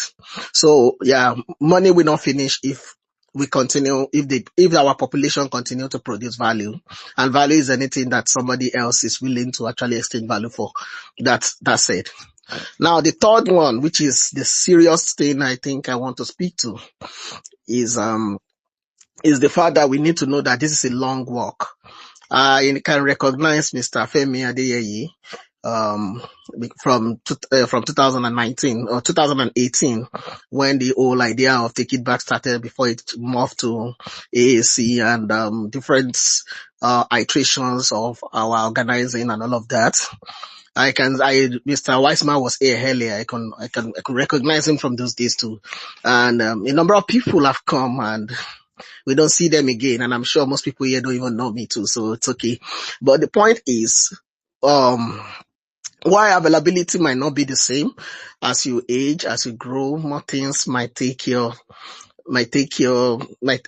physical attention, but your mental and spiritual essence still aligns with the ideology of AAC. So within the nucleus of where you are, you continue to influence the way people think about politics, the way people think about politics and their involvement, and also the way you coordinate your life, the ideas you support, the ideas you put your resources behind, the things that you propel, the ideas that you make more popular, you give energy to, are the ones that continue to align with, of course, the shared interest or the shared value that we have in AAC. So why am I saying this? Why I'm saying this is because I can tell you lots that the biggest challenge we are faced with is the fact that we are mostly miseducated in Nigeria. Most Nigerians cannot easily understand what we are trying to do. In fact, most Nigerians think that we are tribe of mad people who think that this wicked problem can be resolved. And I can understand them. It's a very complex task that we have actually embarked on. And it's more complex because it's very difficult to explain to people who have not really been people who have not really been paying attention to what is happening. And because of that, We might not get the result that we want in 2 days. We might not get the result that we want in 3 days. But the most critical thing is that we don't give up. We continue to move on and move on and move on. I remember that some of our strongest guys from last year, the last time election, 2023 election, who are very vocal, social media, organizing, just like I see Mr. Swas organizing now, Rotimi and all of that, may not be so available now. But I'm sure in spirit, in ideology, in thinking, where they are, where they work, where the family, their community, I'm sure they will be influencing things. They will be changing the way people think. I enter a lot of debate with people a lot just to make them see these things. That come on, nobody should be rich enough to purchase the collective wealth of the people. At least the children not born are not there to agree to the terms of the transaction. So that makes it wrong. And it is not just wrong, it is morally wrong, it is spiritually wrong. And that is why you cannot support this kind of idea. And that is why you cannot, quote and unquote now, in the way capitalism is divine, you can't solely beat your chest and say you are a capitalist. Because this looks like a Ponzi, right? And that goes on and goes on like that. So I will not want to take much of our time. I'll just say there are 3 things that are pressing on my mind. 1, we should be morally different. That is, we should be principled. We cannot say we want to change Nigeria and do not actually believe in the values that will change Nigeria. That's 1. 2, we should know that this is a long fight and it involves a lot of talking. Where anytime there's going to be a change, there's usually a great leader. In religious world, they call them prophets, right? So we are supposed to be the prophet of these ideas. We have to be speaking prophet, continue to engage in conversations, continue to influence things in our and disturb the status quo, what people believe. One of my biggest debater is one guy who has masters in economics and he has traveled the world and he's my colleague. And I used to tell him, and one day he got to realize that he has been indoctrinated and not educated. And I said, that is my goal. Now that you realize that, can you now begin to reinterrogate the things you think you know and begin to think towards fairness, success, towards fairness, equity? Most people don't know. The global wealth is concentrating in the hand of very few individuals, and it is scary. It is apocalypse. And simultaneously, there is advancement in technology, which makes these fewer men extremely more powerful. For example, ordinarily 20 years ago, there's no Pegasus. In 2025, there's Pegasus, which means the powerful people of this world can hear all conversations, can track all behavior around the world. They are perfecting AI such a way that AI might replace humans in labor. And I'm telling people that this is apocalypse unraveling right in front of us. Except the idea of economics and social exchange changes. This simply means the end of human race. But people are not getting the emergency. People cannot get the emergency of these things and cannot also discern that the way to respond to this is actually political. And that's why being a member of AAC and doing political work is critical. And it's not just a political action, it's also a spiritual action, because this might be the actual saving grace of humanity. If we don't do the work, we might wake up one morning and few people with capital might be powerful enough to now control everything and tell you that since they don't need you, you don't even need to be here. And that is like the apocalypse we read in books and stuff like that. So that's all I have to say. Thank you. Okay, nice one, comrade. A brilliant submission everywhere.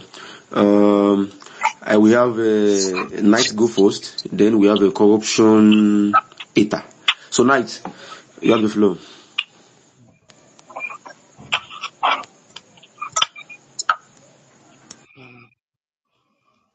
Thank you. Please, you can pass the mic. Presently not available to speak. All right. So, corruption hater, you have the mic. Good evening, everybody. My leaders everywhere, please. God bless you all. Comrade, please hold on, please. Hold on. Just 10 seconds, please. I want to encourage every one of us on this space to share the space. The more we share, the more we have more people joining us. The more we share, the more we have more voices. Let us take about 30 seconds of our time and share the space. Thank you so much. Corruption Eater, you have the mic. I just want to tell us to work hard, and then it is time to take advantage of this their collusion or their coalition, in the sense that it's only our leaders who already have been going to TV station, Arise TV channel and all that. The leaders, I'm encouraging the leaders or the former governor candidates of AAC in some states to also go out there to propagate and then to talk about their coalition, how corrupt they are, the structure of criminality and all that. Though we have to play it. They say politics is dirty, but we are not going to play it dirty, but we have to be very strategic and make sure we do very well in it. We have to learn from the past election and make sure we do better. Let's try to give Nigerians the idea, and then we have to go to the TV stations, interviews and all that. Please. Thank you. Okay, thank you so much, Corruption Hater. I can't see anybody. Okay, let me introduce my new co-host. Chimezi left for another important meeting. Mr. Fresh, welcome. Thank you so much. Greetings and salutations to everybody. I hope we are in good spirit. It's been a very fantastic discussion, and we've been having very robust conversations. So let's keep it rolling. Let's keep it rolling. I think I'm seeing the hands of Swaz. Swaz, let's have your take. All right, thank you very much. I just want to make an announcement or a reminder to everyone to follow the host, the African Action Congress official, and the host of this space. So we should ensure to follow. Am I audible? Absolutely, yes. Okay, we should ensure to follow. Then I just want to make a comment on what our comrade and brother said with regards AI. Personally, I'm not. I think we should embrace AI, all right? We should embrace it and use it as much as possible to our advantage before the capitalists get a hold of it and possibly monopolize it. Right. I think the advent of AI is similar to the advent of the internet or social media. And we should also take advantage of it instead of shying away from it. Thank you very much. Thank you so very much, Comrade Swaz. It's been nice having you. We are seeing what you're doing for the party and for the Nigerian project. Let's keep the mic rolling. All right. I don't know the order, but I'll just call names. Joy O. Paul. How are you doing today?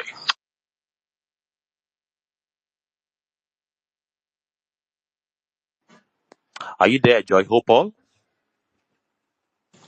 Fresh. I think engineer should go first. Africa in his box. They have. Oh, I apologize. I do not know the. All right, engineer. Engineer Hoj. Okay, yeah. Good evening, Nigerians, and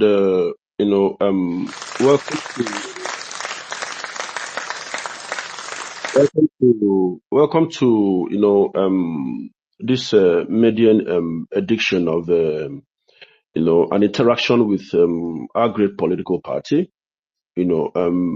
One of the most ideologically based political party in Nigeria. And, I will be very, very brief, but, I will first of all speak in line with my own personal advocacy, which has to do with corruption. And we know that among a lot of ideologically pillars of the African Action Congress is anti-corruption fights. So, and then we know also that with respect to this, corruption is one of the primary, disastrous ingress that have destroyed the fabrics and the entirety of governance in Nigeria. So how intelligent we are, brilliant we are, in our different fields, and the projections, the potentials, and of the Nigerian people. One of the key things that have destroyed, the existence of the country in terms of governance and national development is corruption. And it is noted that the APC, the ruling party, is the most corrupt political party in Africa. Then we now go to the opposing side of the political incline that has to do with the PDP, the Labour Party, the new bride in town in the side of the establishment creation, the ADC. These guys are, what Fela called thief. But I must be very clear that Fela in his one of his legendary songs talks about head robbery, and that is the unfortunate experience of the Nigerian people. Head robbery, where leaders think about how to loot, thief, and kill the existence or the destiny or purpose of the Nigerian people. But wonderfully enough, in the midst of all this rascality and mesmerizing of a negative decline, we have African National Congress, a political party that one of its pillars is anti-corruption. That is zero corruption. And imagine a country where corruption is zero, right? Corruption is not tolerated. Imagine what could have been the development of where we could have been now as a country. But wonderfully enough, we are still very, very, of futuristic of the fact that we have a party in the midst of all these debris and the political, destruction of the country by these, guys, for me, aliens who are citizens in the country, right? Because they have declared themselves very clearly to be enemies of the progress of the Nigerian state. The AAC and its uprightness in governance is one that is very clear. And whoever come across it, it become very, allude to its existence as a party and want to have dealings with it if the person is upright and straight. So, and the AAC for me is known to be very vocal in the criticism of corruption and bad governance in our country, and the advocacy of our party, for systemic change, through its people-centered ideology is one that is very clear and precise. And the commitment of our party for social justice and belief in accountability and leadership is one that is unique. We are leaders at all levels, national, subnational, local level, among citizens, among party structures, are held to account. Our party, the AAC, in my own knowledge, is one that, is very clear about its position about corruption. As long as we know that corruption is one of the major impediments that have destroyed the development of our nation. So the AAC explicitly opposed corruption, right? And that a very keen ideology to drive, national development and rebuild the country that has, been destroyed for so many years. The advocacy of the party for transparent governance and accountability is one that draw me so dear to the party, right? It makes me believe that there is possibility to have overhaul in Nigerian governance structure, and also give me that very belief of revolutionary justice and also the fact that the party will not fail to prioritize the welfare of the citizens, which is very, very in line with democratic, incline, the government of the people, by the people, and it must be for the people. As all the speakers, the host, the co-host, the publicity of the party and the candidature of at different states on Ondo, Edo State have all spoken about this position. It all centered on the welfare of the Nigerian people. So the party actually have its own existence rooted in how well, positively, the life of an average Nigerian is. And that's very, very important because, the sentiment of people like us and other meaningful or rational Nigerians is that we become very emotional, very sentimental, about our interest when it has to do with the welfare and the well-being of the Nigerian people. Because life doesn't really make any sense in existence for some people like us if Nigerians keep suffering, Nigerians keep dying because of insecurity, Nigerians keep facing hardship, Nigerians wake up and don't have hope of where to eat or food or shelter or basic health or access to education. But the party is very clear. And the party, policies and plans as outlined in the People's Manifesto, backtrack to 2023, it's very, very clear and has beautiful, plans and visions for the Nigerian people to make life, the welfare and the well-being of the Nigerian people all catered about and taken care of. But corruption is one that the party has made it very clear, to deal with. And we know that whether we call it corruption, money laundering, laundry money, or maybe laundry in chief, or thief, all are very clear that these characters that have ruled our country for so many years, most especially the natural disaster that has happened to Nigeria in this period of the Fourth Republic, they are all thief.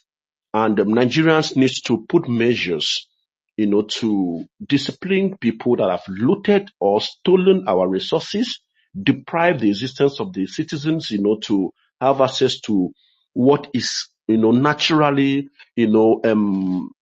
programmed to make life meaningful and better. As it is, life of an average Nigerian is lack of a meaning. Right. So the ideology of our political party is very, very clear. And I would like to admonish everyone to be part of the AAC today, tomorrow, and the future. And so that we can bring about the reality of the Nigerian that we stand for. And I know that every meaningful Nigerians stand for the Nigerian people. And when we take a walk on the streets, either during our work schedule, during our traveling, during our visit, our personal engagement, we come across different Nigerians, different people, citizens of this country that, have lost hope, frustrated, depressed, their destiny destroyed, their purposeness in life totally eliminated, and, lack of leadership and governance and, no basic hope, to even call the life, a life again.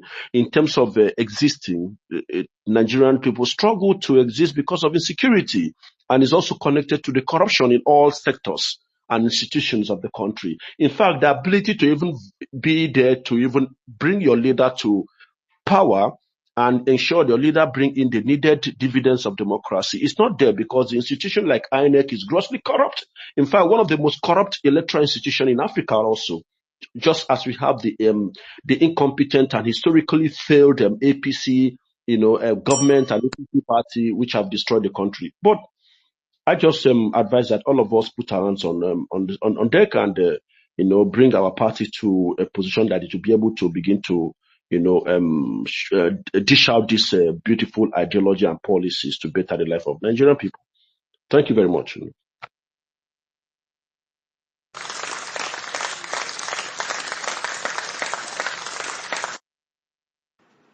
Thank you so very much, Engineer Hoj. Just a brief introduction. Engineer Hoj is one of the strongest voice of the African Action Congress here on X, and he has been doing a lot to create this consciousness in the minds of our folks on X, and he hosts spaces almost every day, and is a big voice when it comes to the revolutionary side of things on this app called X. So thank you so much for all you do, Engineer Hoj.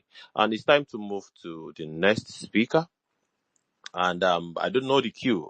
I can concede that. So let's have our hands raised. So maybe we can go by that because I just came to the co-host section to hold it down for our main co-host. So who would it be? Mini, mini, miny, mo. I think. I think Africa in the box. Are you there? Okay.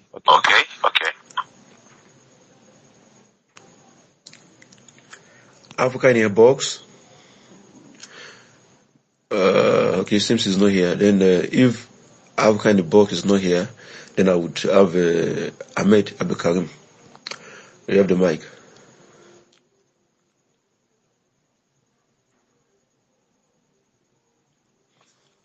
Yeah, all right. Thank you very All right. much, Thank you everyone. very much, everyone. I'm glad to be here, and I'm glad to lend my voice to the ongoing conversation.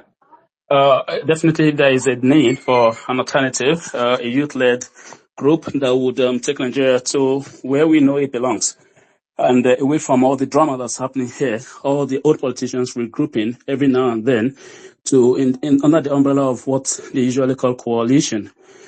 I think AAC position itself as a credible alternative. I would just want to implore us to be strategic about this in such a way that the party goes to the grassroots. There are a lot of people that are not even aware about AAC. If we can have delegates, people who will be on in the grassroots, who will be able to disseminate the message, do a door-to-door mobilization in order to increase the awareness about the party and sensitize the masses, especially the youth, about the need for a credible alternative instead of recycling the whole politician. I think this will go a long way. A state-based, local government-based door-to-door mobilization is, I think, what will be needed. What will be needed. Yes, I understand the revolutionary part of the party, but sometimes there's a need to be a little bit aggressive politically in order to achieve what we want to achieve as a party. We need to start small, probably from the local governments or state assemblies, to the House of Assemblies, to the Senate, under this umbrella, making sure that candidates align with the principles, the core principles and values of the party, and party supremacy also is held supreme, such that the party can call to order whichever candidate is flagging its umbrella, and the party has an identity, so that when you see a candidate running under the party, you can tell for sure what you can expect from them at all levels. So that's what I would like to say at this point. But for me, I think there's a need to be strategic about this, to have representative in probably all the 774 local governments, and have regular meeting and have a strategy to to mobilize the youth from the grassroots. I know we are making some waves on the social media, but the work, I think, belongs to the grassroots, and that's where most of this job needs to be done. If we're strategic about it, go and get people to win House of Assemblies, the councillorship, go to the federal assembly, like that. I believe that gradually the goal will be achieved. Thank you very much. Yeah, thank you so much.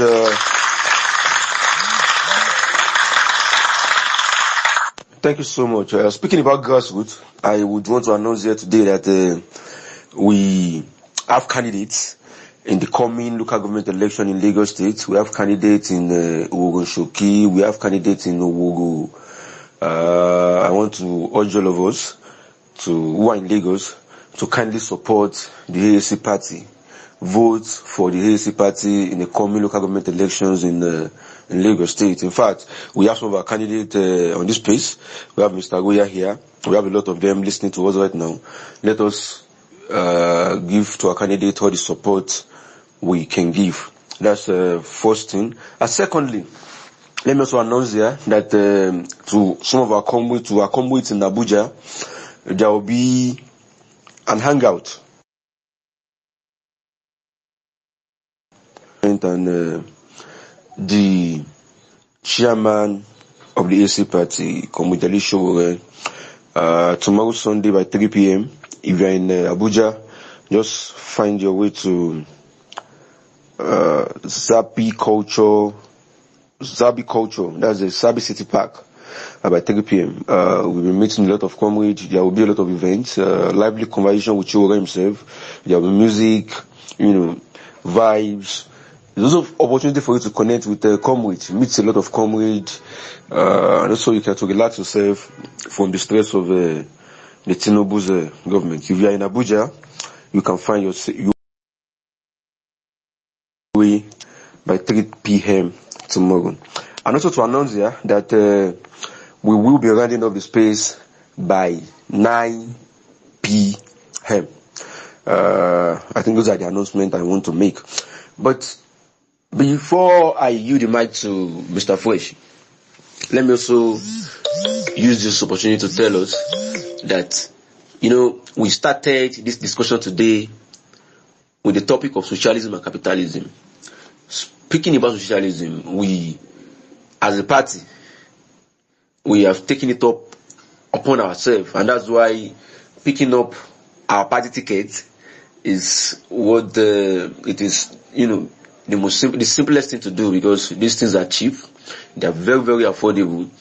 We do not want to practice what these guys do, the APC, the PDP, the Labour Party, the SDP, where they put millions of naira to sell phone, 25 million, 30 million. We don't do that here.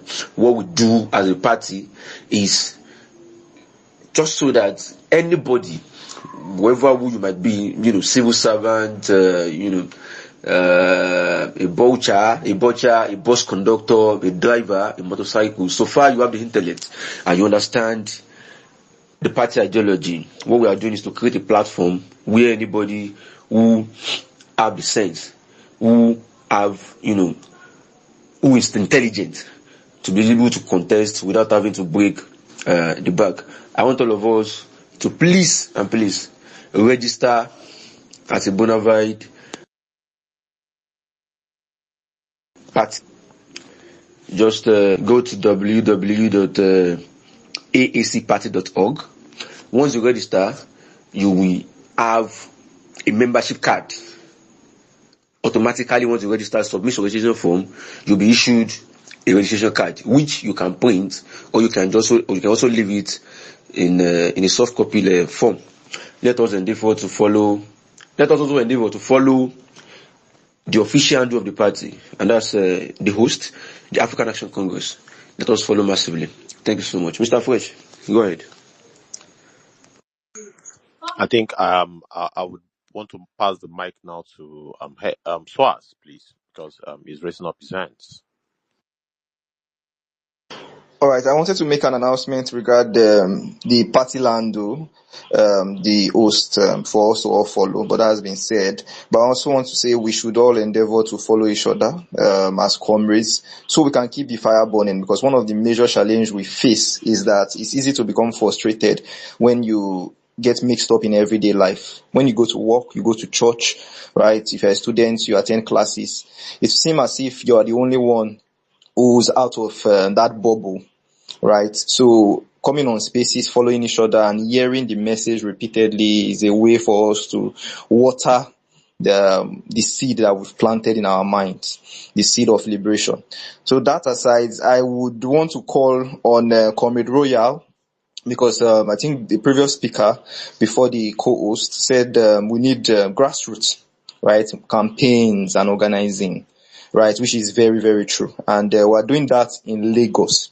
And big shout out to the Lagos State AAC chairman, Dami Loju, for what he is doing. Over the past 2 months, they began active campaigning. Every weekend, they've been campaigning in different wards and different local government areas in Lagos State in preparation for the upcoming Lagos State election on the 12th.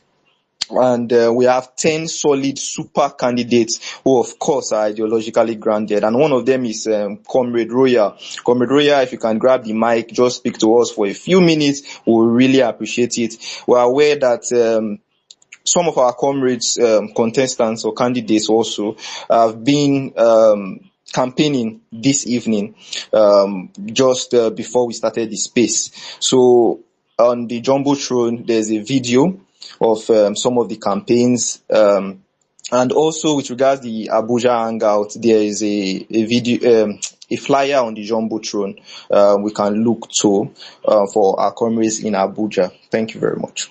Welcome, Comrade Royal. All right. Good evening, everyone. Good afternoon, good morning, depending on wherever you're spacing from.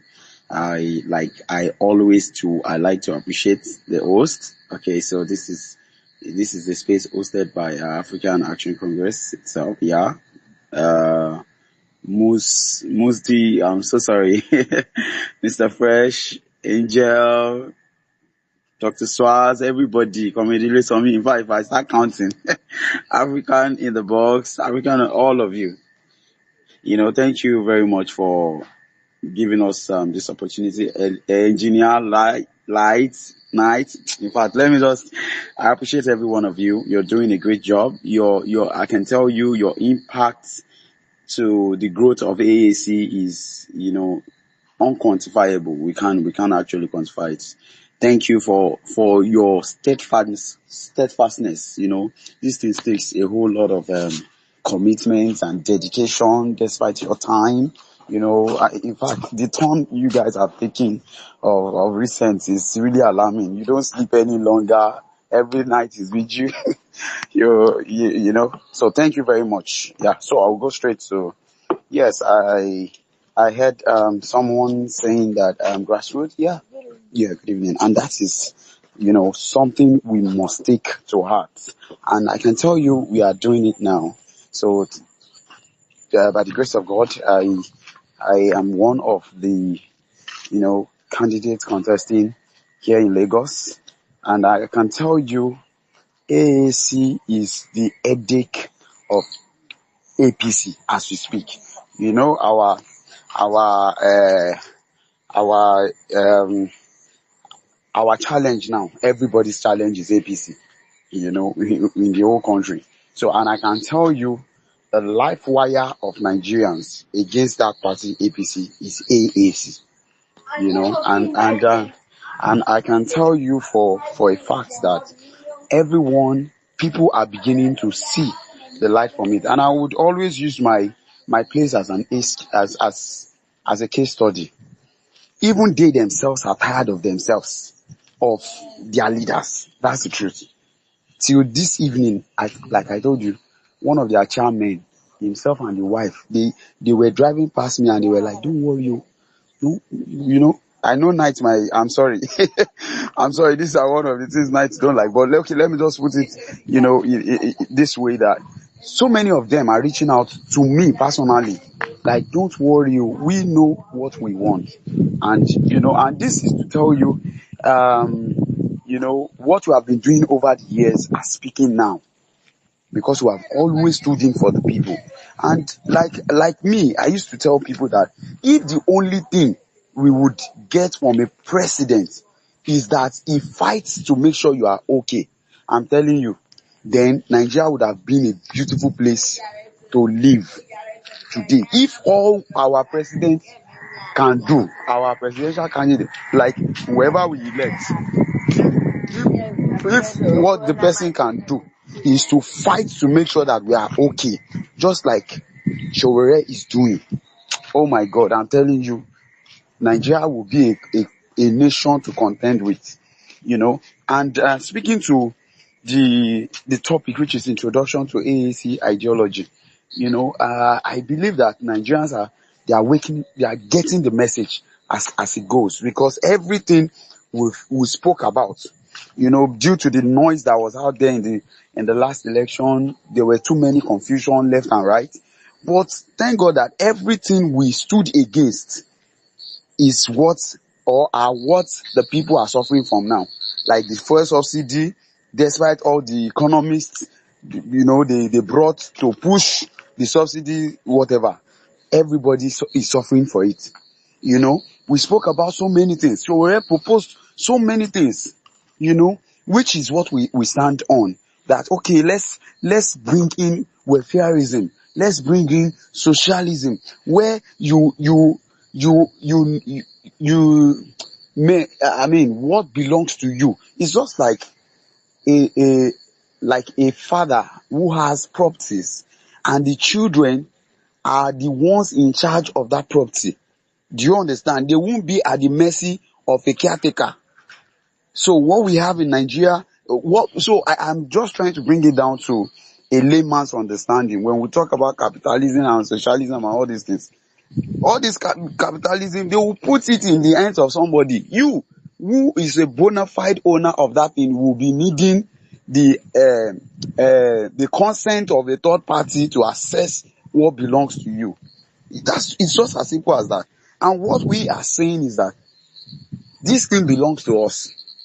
We decide how it is run. We decide how the income is shared. We decide that, okay, this is going for infrastructure, this is going for education, this is going for, you understand? And I believe that Nigerians are waking up. And this, finally, because I wouldn't want to take much of your time, this merger has opened many people's eyes. You can see the group of armed robbers regrouping. I say that unapologetically because these guys, they use all the state apparatus, all the state agents to achieve the wickedness they are doing to our people. Okay? And now people are beginning to see that, oh, we called El Rufai a thief sometimes ago. We called Atiku a thief sometimes ago. We called this one. So how come? So any Nigerian that can reason, that can sit down holistically and talk to ease ourselves, come on. Truly, this gathering, is it for us? Could it be for us? I believe they will come to their consciousness and see, yes, I think this Showore is the only option we have. And sincerely, AAC is the only option for Nigerians going, getting it right on the ballot. Thank you. I yield the mic. Thank you very much. God bless you all.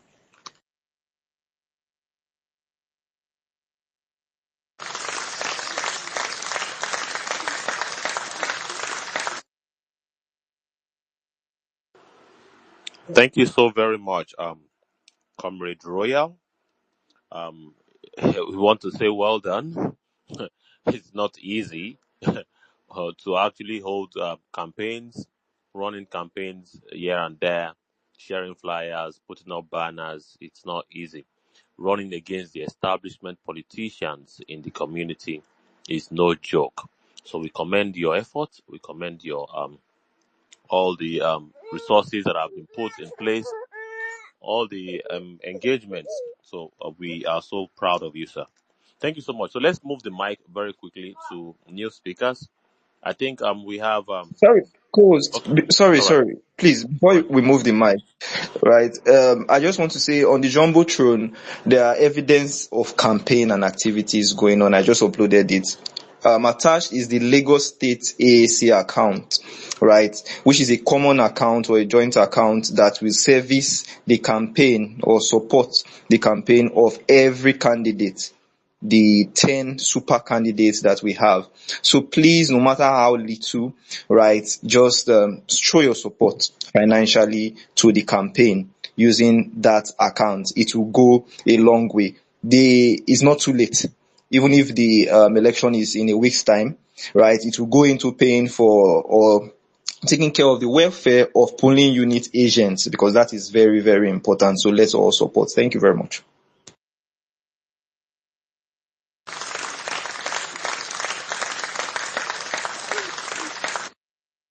Mr. Royal, you want to add something?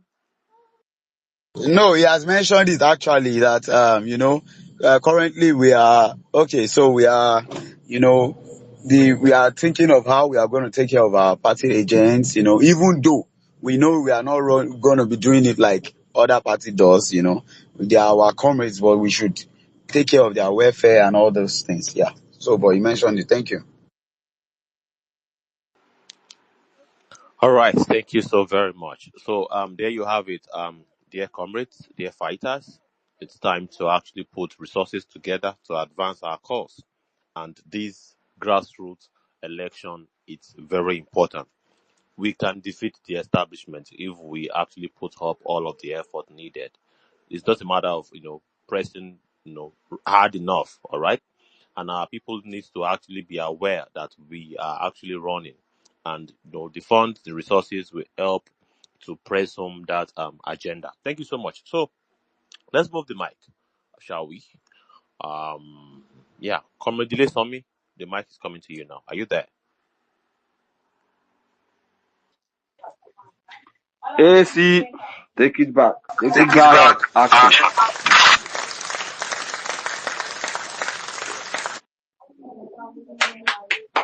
Yeah, good evening, comrades, and I really appreciate, our energetic efforts, in recent time.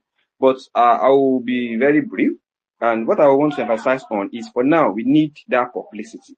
Like in your comments, in your social media comment, your post, please mention AAC. In your argument during the coalition, mention AAC. For now, AAC is the main opposition that we have in Nigeria now. Those that are obedient, that are supporting Obi, are highly disappointed in him now joining the coalition, because what they want is Obi should be the black, the flag bearer, which I don't even see it happening at all. Atiku can never give the guy away. Amechi will not give him away at all. Every fight will never give him away. And Obi cannot tell me that he has that financial capacity than Atiku. Fine, it might have the popularity, but for now, it's even losing that popularity. So for now, what we have now is our intervention. So any intervention by our national leader, please let us publicize, his work, and also publicize the name of the party in the nook and cranny of Nigerians. This is our time, and we must, utilize it judiciously. Thank you.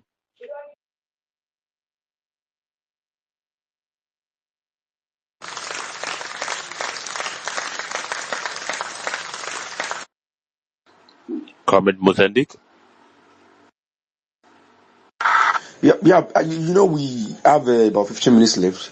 I will just allow the two other speakers to go. I think we have Adeleke Bingo. He should go first, then followed by Official Black Lion. Then we can just round up.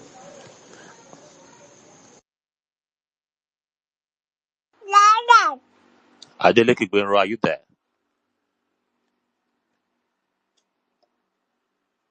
Yeah, Comrade Hudo, your hand is up. Would you like to chip in something or add anything?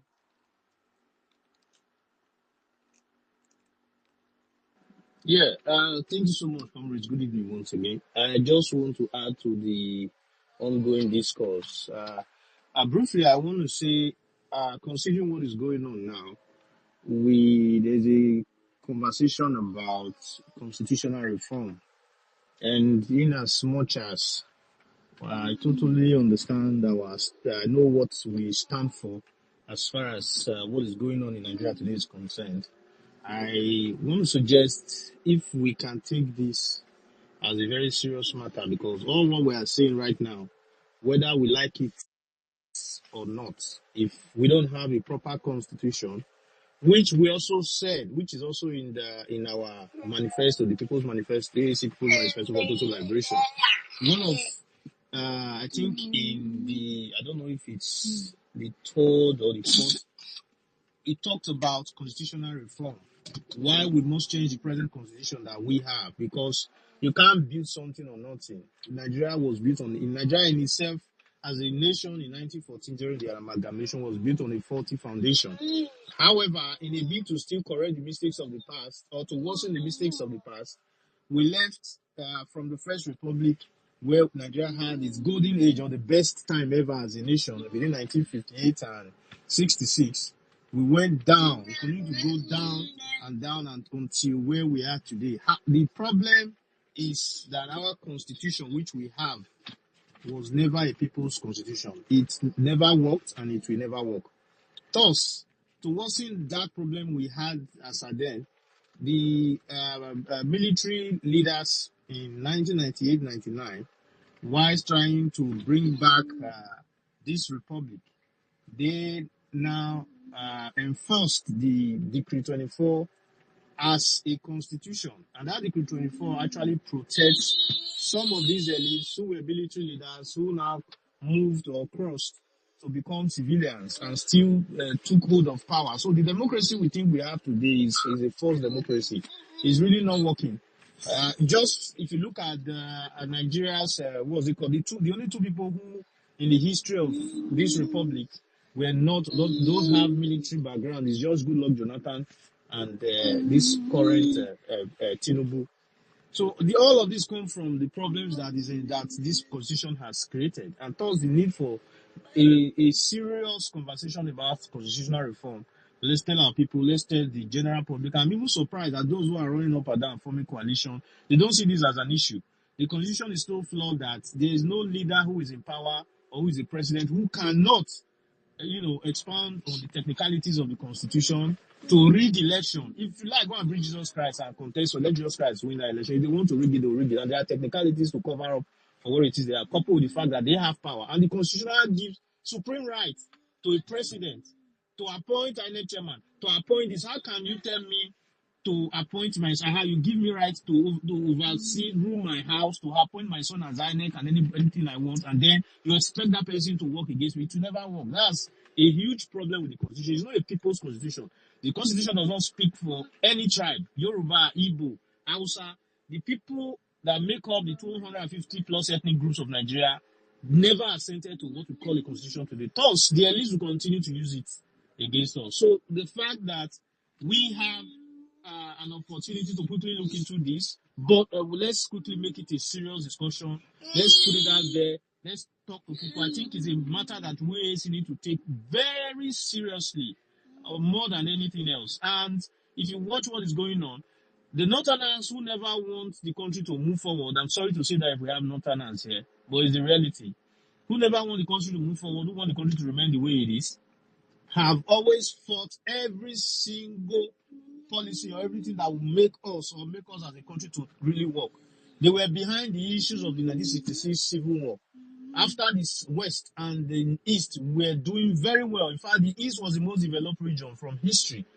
And then we also had the West was thriving very well. The North, even with their large numbers, they were behind. Before the military, their military leaders and what have you, came to truncate the progress which Nigeria was making and which got us to where we are today. While this coalition is going on, they are busy coming together to form a coalition and making it a serious, making it mainstream so that people are discussing the coalition. Meanwhile, there's a serious matter that they are trying to cover up so that the Nigerians will not talk about it. Why are we discussing coalition when you have a constitution that does not work? A constitution that allows everybody to do what they like and nothing will happen. And we're talking about coalition. Coalition for what? Do you even think, if not for the fact that we are just trying to, of course, be civil? What we have today is not a democracy. It's not working. And democracy does not work for us Africans. The best system that has worked for us in history is monarchy. And in the monarchical system, things were working. Nigeria, Africa was thriving. We were people who the white people came and learned what it means. We learned science from us, learned technology, learned a lot of things from us, which they rebranded and they are using today. And we're talking about capitalism. Democracy and capitalism, they are brother, they are, what's it called? They are siblings, brothers and sisters working together. And the America who celebrated their 250 years of independence just yesterday, they are behind the problem that we have as a nation. Are they not the ones behind the capitalist system? The capitalism they brought in is, they just brought in democracy to over our eyes. The kind of democracy we practice is not what they practice in the US. It's not what the UK practice. But their kind of democracy for Africa, or what I would call the Afro democracy, is the type that works with capitalism to extort our natural resources to develop their own nations. So why are we even supporting it in the first place? But we cannot break out of the system, because when we take the conversation out of even the kind of system of government we practice, which is the democratic system of government, whose major what our founders and whose major ideas that is not being apparently being showed to the people is capitalism. It's basically extortion of your resources and your people.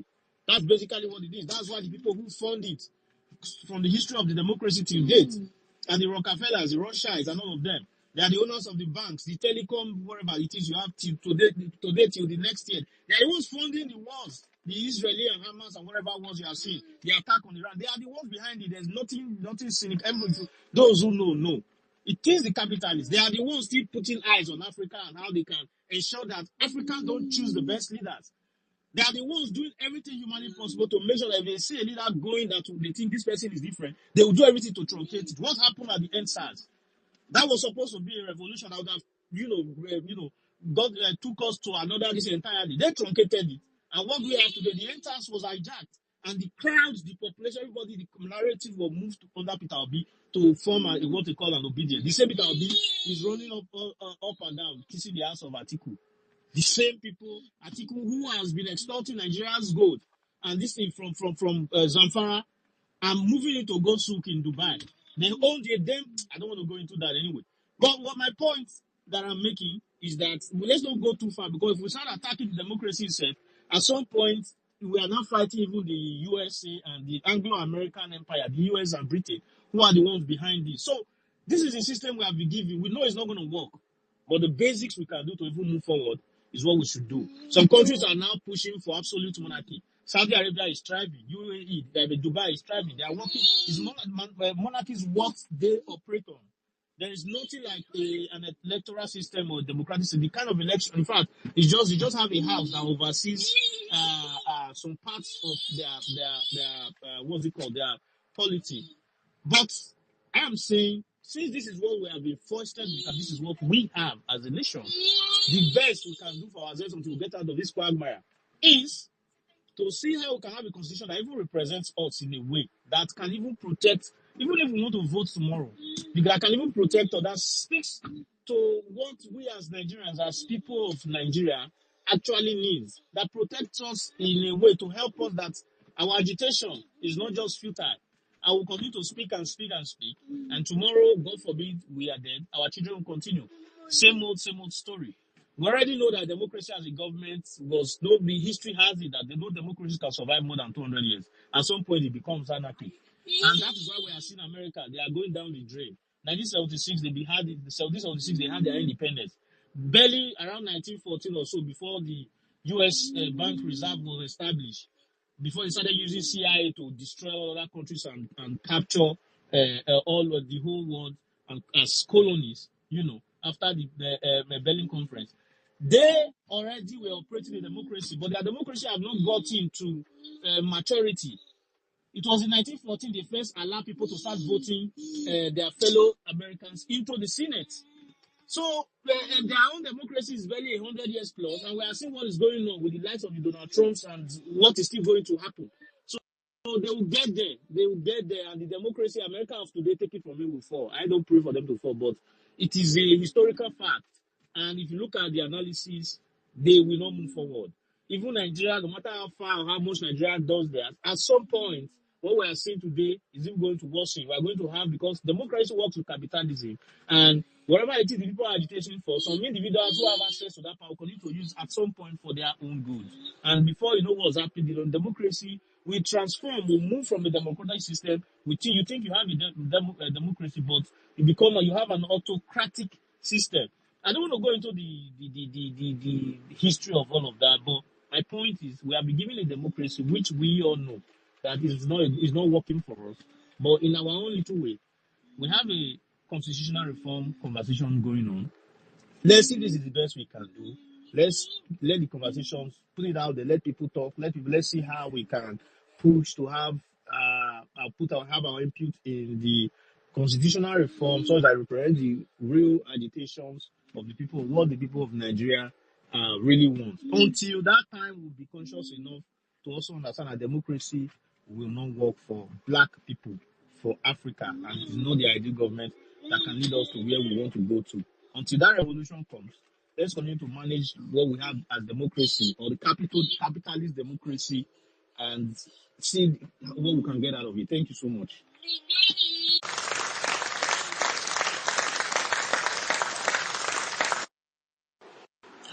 Thank you so much. Thank you so much, Comrade Huda. And that is why it is important to note that the African Action Congress Party have laid out exactly how our constitution should be generated. Brand new.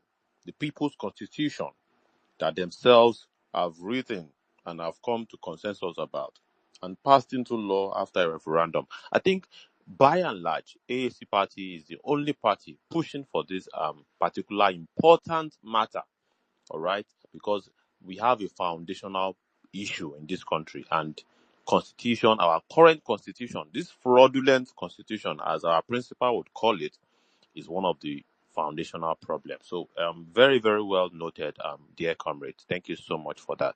Yeah, let's move the mic to Adeleke. Okay, Shall before we? we move the mic, before we move the mic, speaking about the constitution, you remember that one thing I always say is that, you see, AAC party, we are way ahead of some of these parties that are popular. We spoke about a new constitution, and if you remember, earlier this year, some elders went to Tinubu went to the president in Abuja, led by former Secretary General of the Commonwealth, Emeka Yaoku. What were they requesting for? They were requesting for The same thing the AC party has been requesting for. The same thing Mr. Fresh has been requesting for years ago. But they have just come to term that we need a new constitution. Years after the AAC has proposed the same ideas. And we actually scheduled this space to last for 2 hours. That was 6 to 8. We extended it with 1 hour. We have 2 minutes to go. So if Adeleke we have to go, please, you have to do just 1 minute. We have to round up now. Oh, okay. All right. Thank you. Good evening, everyone. Um, I'll just say some few things, and but I'd like to start by commending. Yeah, I would like to start. Can you hear me? Yeah, Yeah, go on, can go you ahead. hear me? me? Go on, Can please. we hear? You're Yes, go audible. on. Yeah. Okay. Okay. So let me just start by commending everybody that is here and that has been keeping up with this fight. Um, I believe it's more than anything anybody is thinking. I think it's a fight, and I don't know how long it's going to take, but I believe we are going to win. So I say thank you to everybody here that has been, putting all of this together and making sure we keep to track. So what I just want to say is that these people that we are, standing against, they are not sleeping. They have different kind of means. They have different kind of cliche that they use against us, just to make sure that they stay in power. I got somebody that came to me. I've been seeing those traces on the internet, for some few days now. Immediately that coalition was formed, and they have moved their narrative from Shorev, going from Senate or going for governorship to saying that only one person cannot fight this government. And I had somebody that came to my house today and he was telling me that, oh, you can't, the only way to get away this Tinubu out is to have this coalition and all of that. And I told him that for us as a people, and which I believe a largely lot of people agree with me here, our resentment is not just against Tinubu, our resentment is against the elite that have destroyed this country. So if you are thinking of a win against Tinubu so that the coalition wins and the same elite that have been destroying us wins, it's not a win for Nigeria. What we are fighting for and what we are standing for is a win for Nigeria, where those that destroy our future, had destroyed our future in time past, have ruled us at various times, can no longer hold on to power again. And that is the kind of coalition that we are looking for. And I told him, we remain a force. We are having our own coalition. So it's not just one person. AAC, for all those that can, join us and that we can join, that we believe that they are genuine people, they are not part of the elite that destroyed this country. And if any of the elite that destroyed this country wants to join us, he's not going to come and join us from the top. He will join from under and learn and imbibe our own ways of doing things. So that's the kind of coalition that I believe we are looking for. And I told him the only reason why you want to say we are not much or we are not a force is because people like you, people like my friend that came to see me, you keep on believing the lies of these people. You are supposed to be on our side, and that's the message we need to tell everybody. If you feel oppressed, if you feel that your salary is not enough, if you feel the way the country is going is not the way it should go, then you should be on this side. This is where you should be fighting from, not fighting with those that destroy and took everything in the first place, trying to call themselves. And I asked him, tell me anybody in that coalition today that is not in APC before. Tell me anybody that is in that coalition that is not in PDP before. Why are you wasting your time with the same people? It's not going to be a win for Nigeria if they win.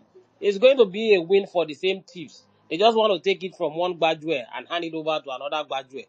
That's what they are trying to do. So they are going to be pushing this narrative, and I've seen that they are pushing it so strongly, and that is what they believe they can use to blackmail us. At some point, they will tell you that if you are not joining this coalition, they are for Tinubu. And if they see the way we are fighting and even fighting the Tinubu, that they can't say speak against us again, they will say we are losers, one person cannot fight. As simple as those things are, they are selling those messages in different forms. And please, my appeal here is that we should not fall for those messages. Remember how they tried to fight us, in 2023. to make us join Peter Obi, Sowore should come. It was a narrative. But when we refuse to join them, they have their own outcome today. And we look at everybody, and today we are vindicated. So please, let's stand strong where we stand. Let's hold on to our own ideology until we get to that promised land. I don't know how long we are going to fight, but I believe that it is proper, it is right for us to keep on fighting until one day we will get to where we are going, where Nigerians will see enough to join this fight and help us to bet the very revolution we are looking for. I think I want to yield my mic here.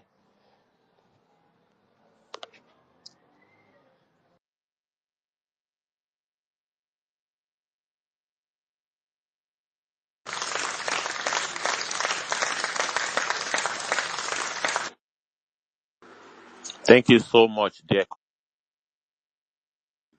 Encouragement, that charge for us to actually forge ahead in this struggle of liberation.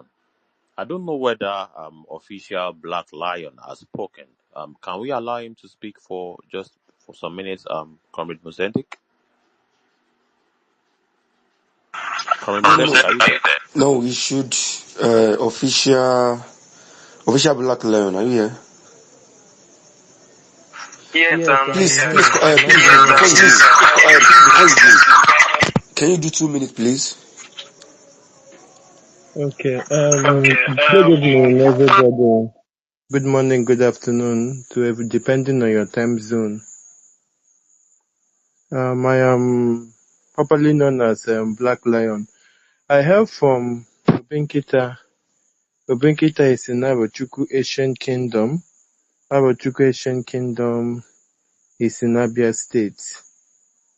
Comrade, I don't know if I'm coming out clear. You are clear. Okay. Though most of the points or the things I wanted to have said, so many comrades has touched it, and I just want to add to what they have said. No need of repeating all what they have said. I joined the revolutionary movement, and today I can boldly hit my hand in my chest and said, thank God that I have stood on the path of Comrade Omoyele Sowore. I just want to share just my little experience that made me to join that path. Though from my side here, as somebody from the East, or let me use as an Igbo man, my friends will be like, why are you not joining P2B? Why are you not joining the other elite? Why do you decided to stand with Omoyele Sowore? I do tell them that the truth is, if you have studied about revolutions that have taken place in the world, you will know that Omoyele Sowore is the only person who has the capacity to lead us to a strong revolution, and the revolution that the masses itself, that will carry the masses along.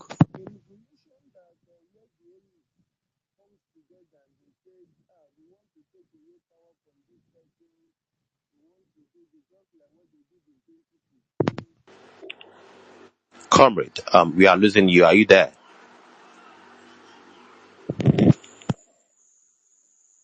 Black Lion, are you there?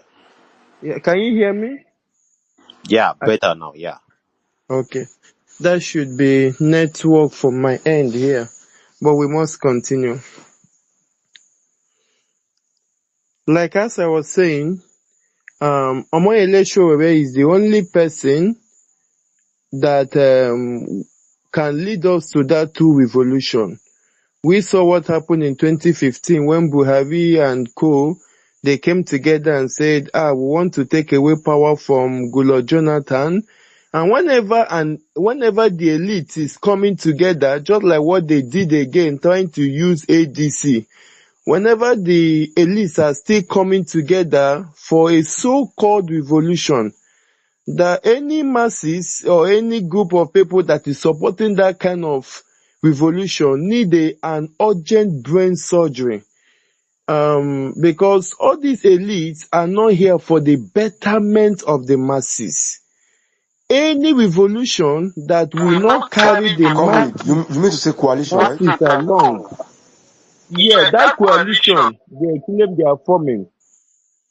Any coalition or whatsoever that will not carry the masses along, that is a selfish coalition, and that coalition is they are only coaliting for their belly.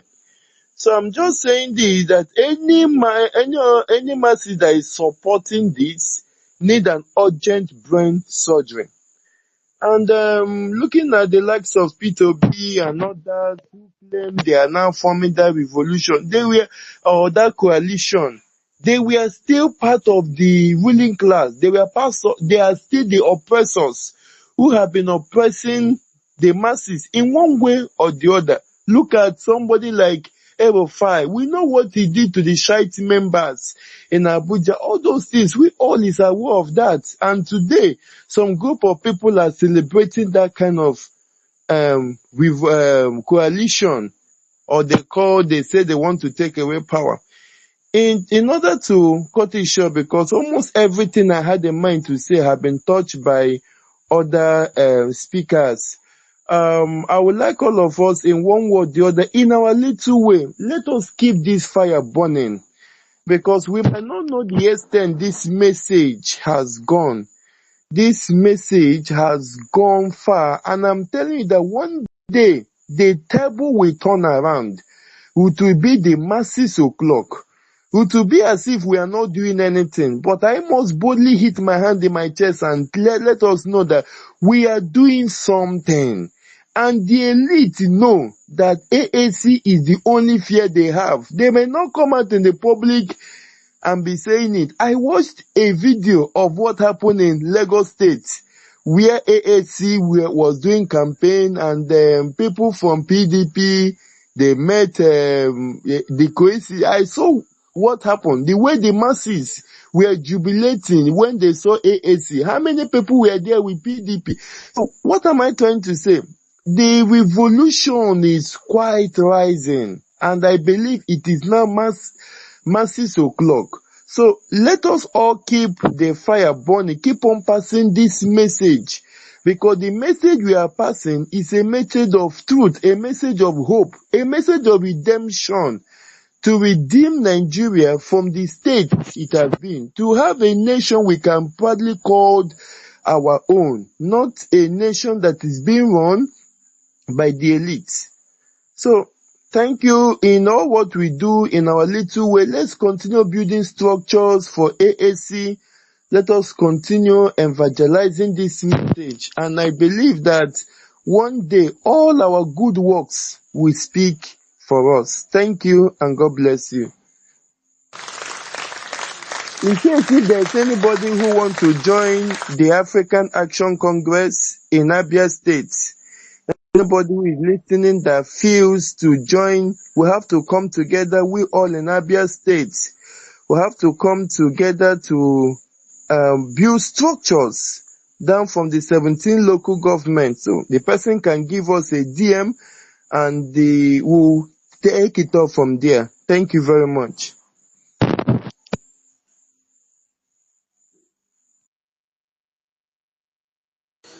Okay, thank you very much, comrade. With this, we have come to the end of today's space, and as we promised earlier, we will be having this space regularly.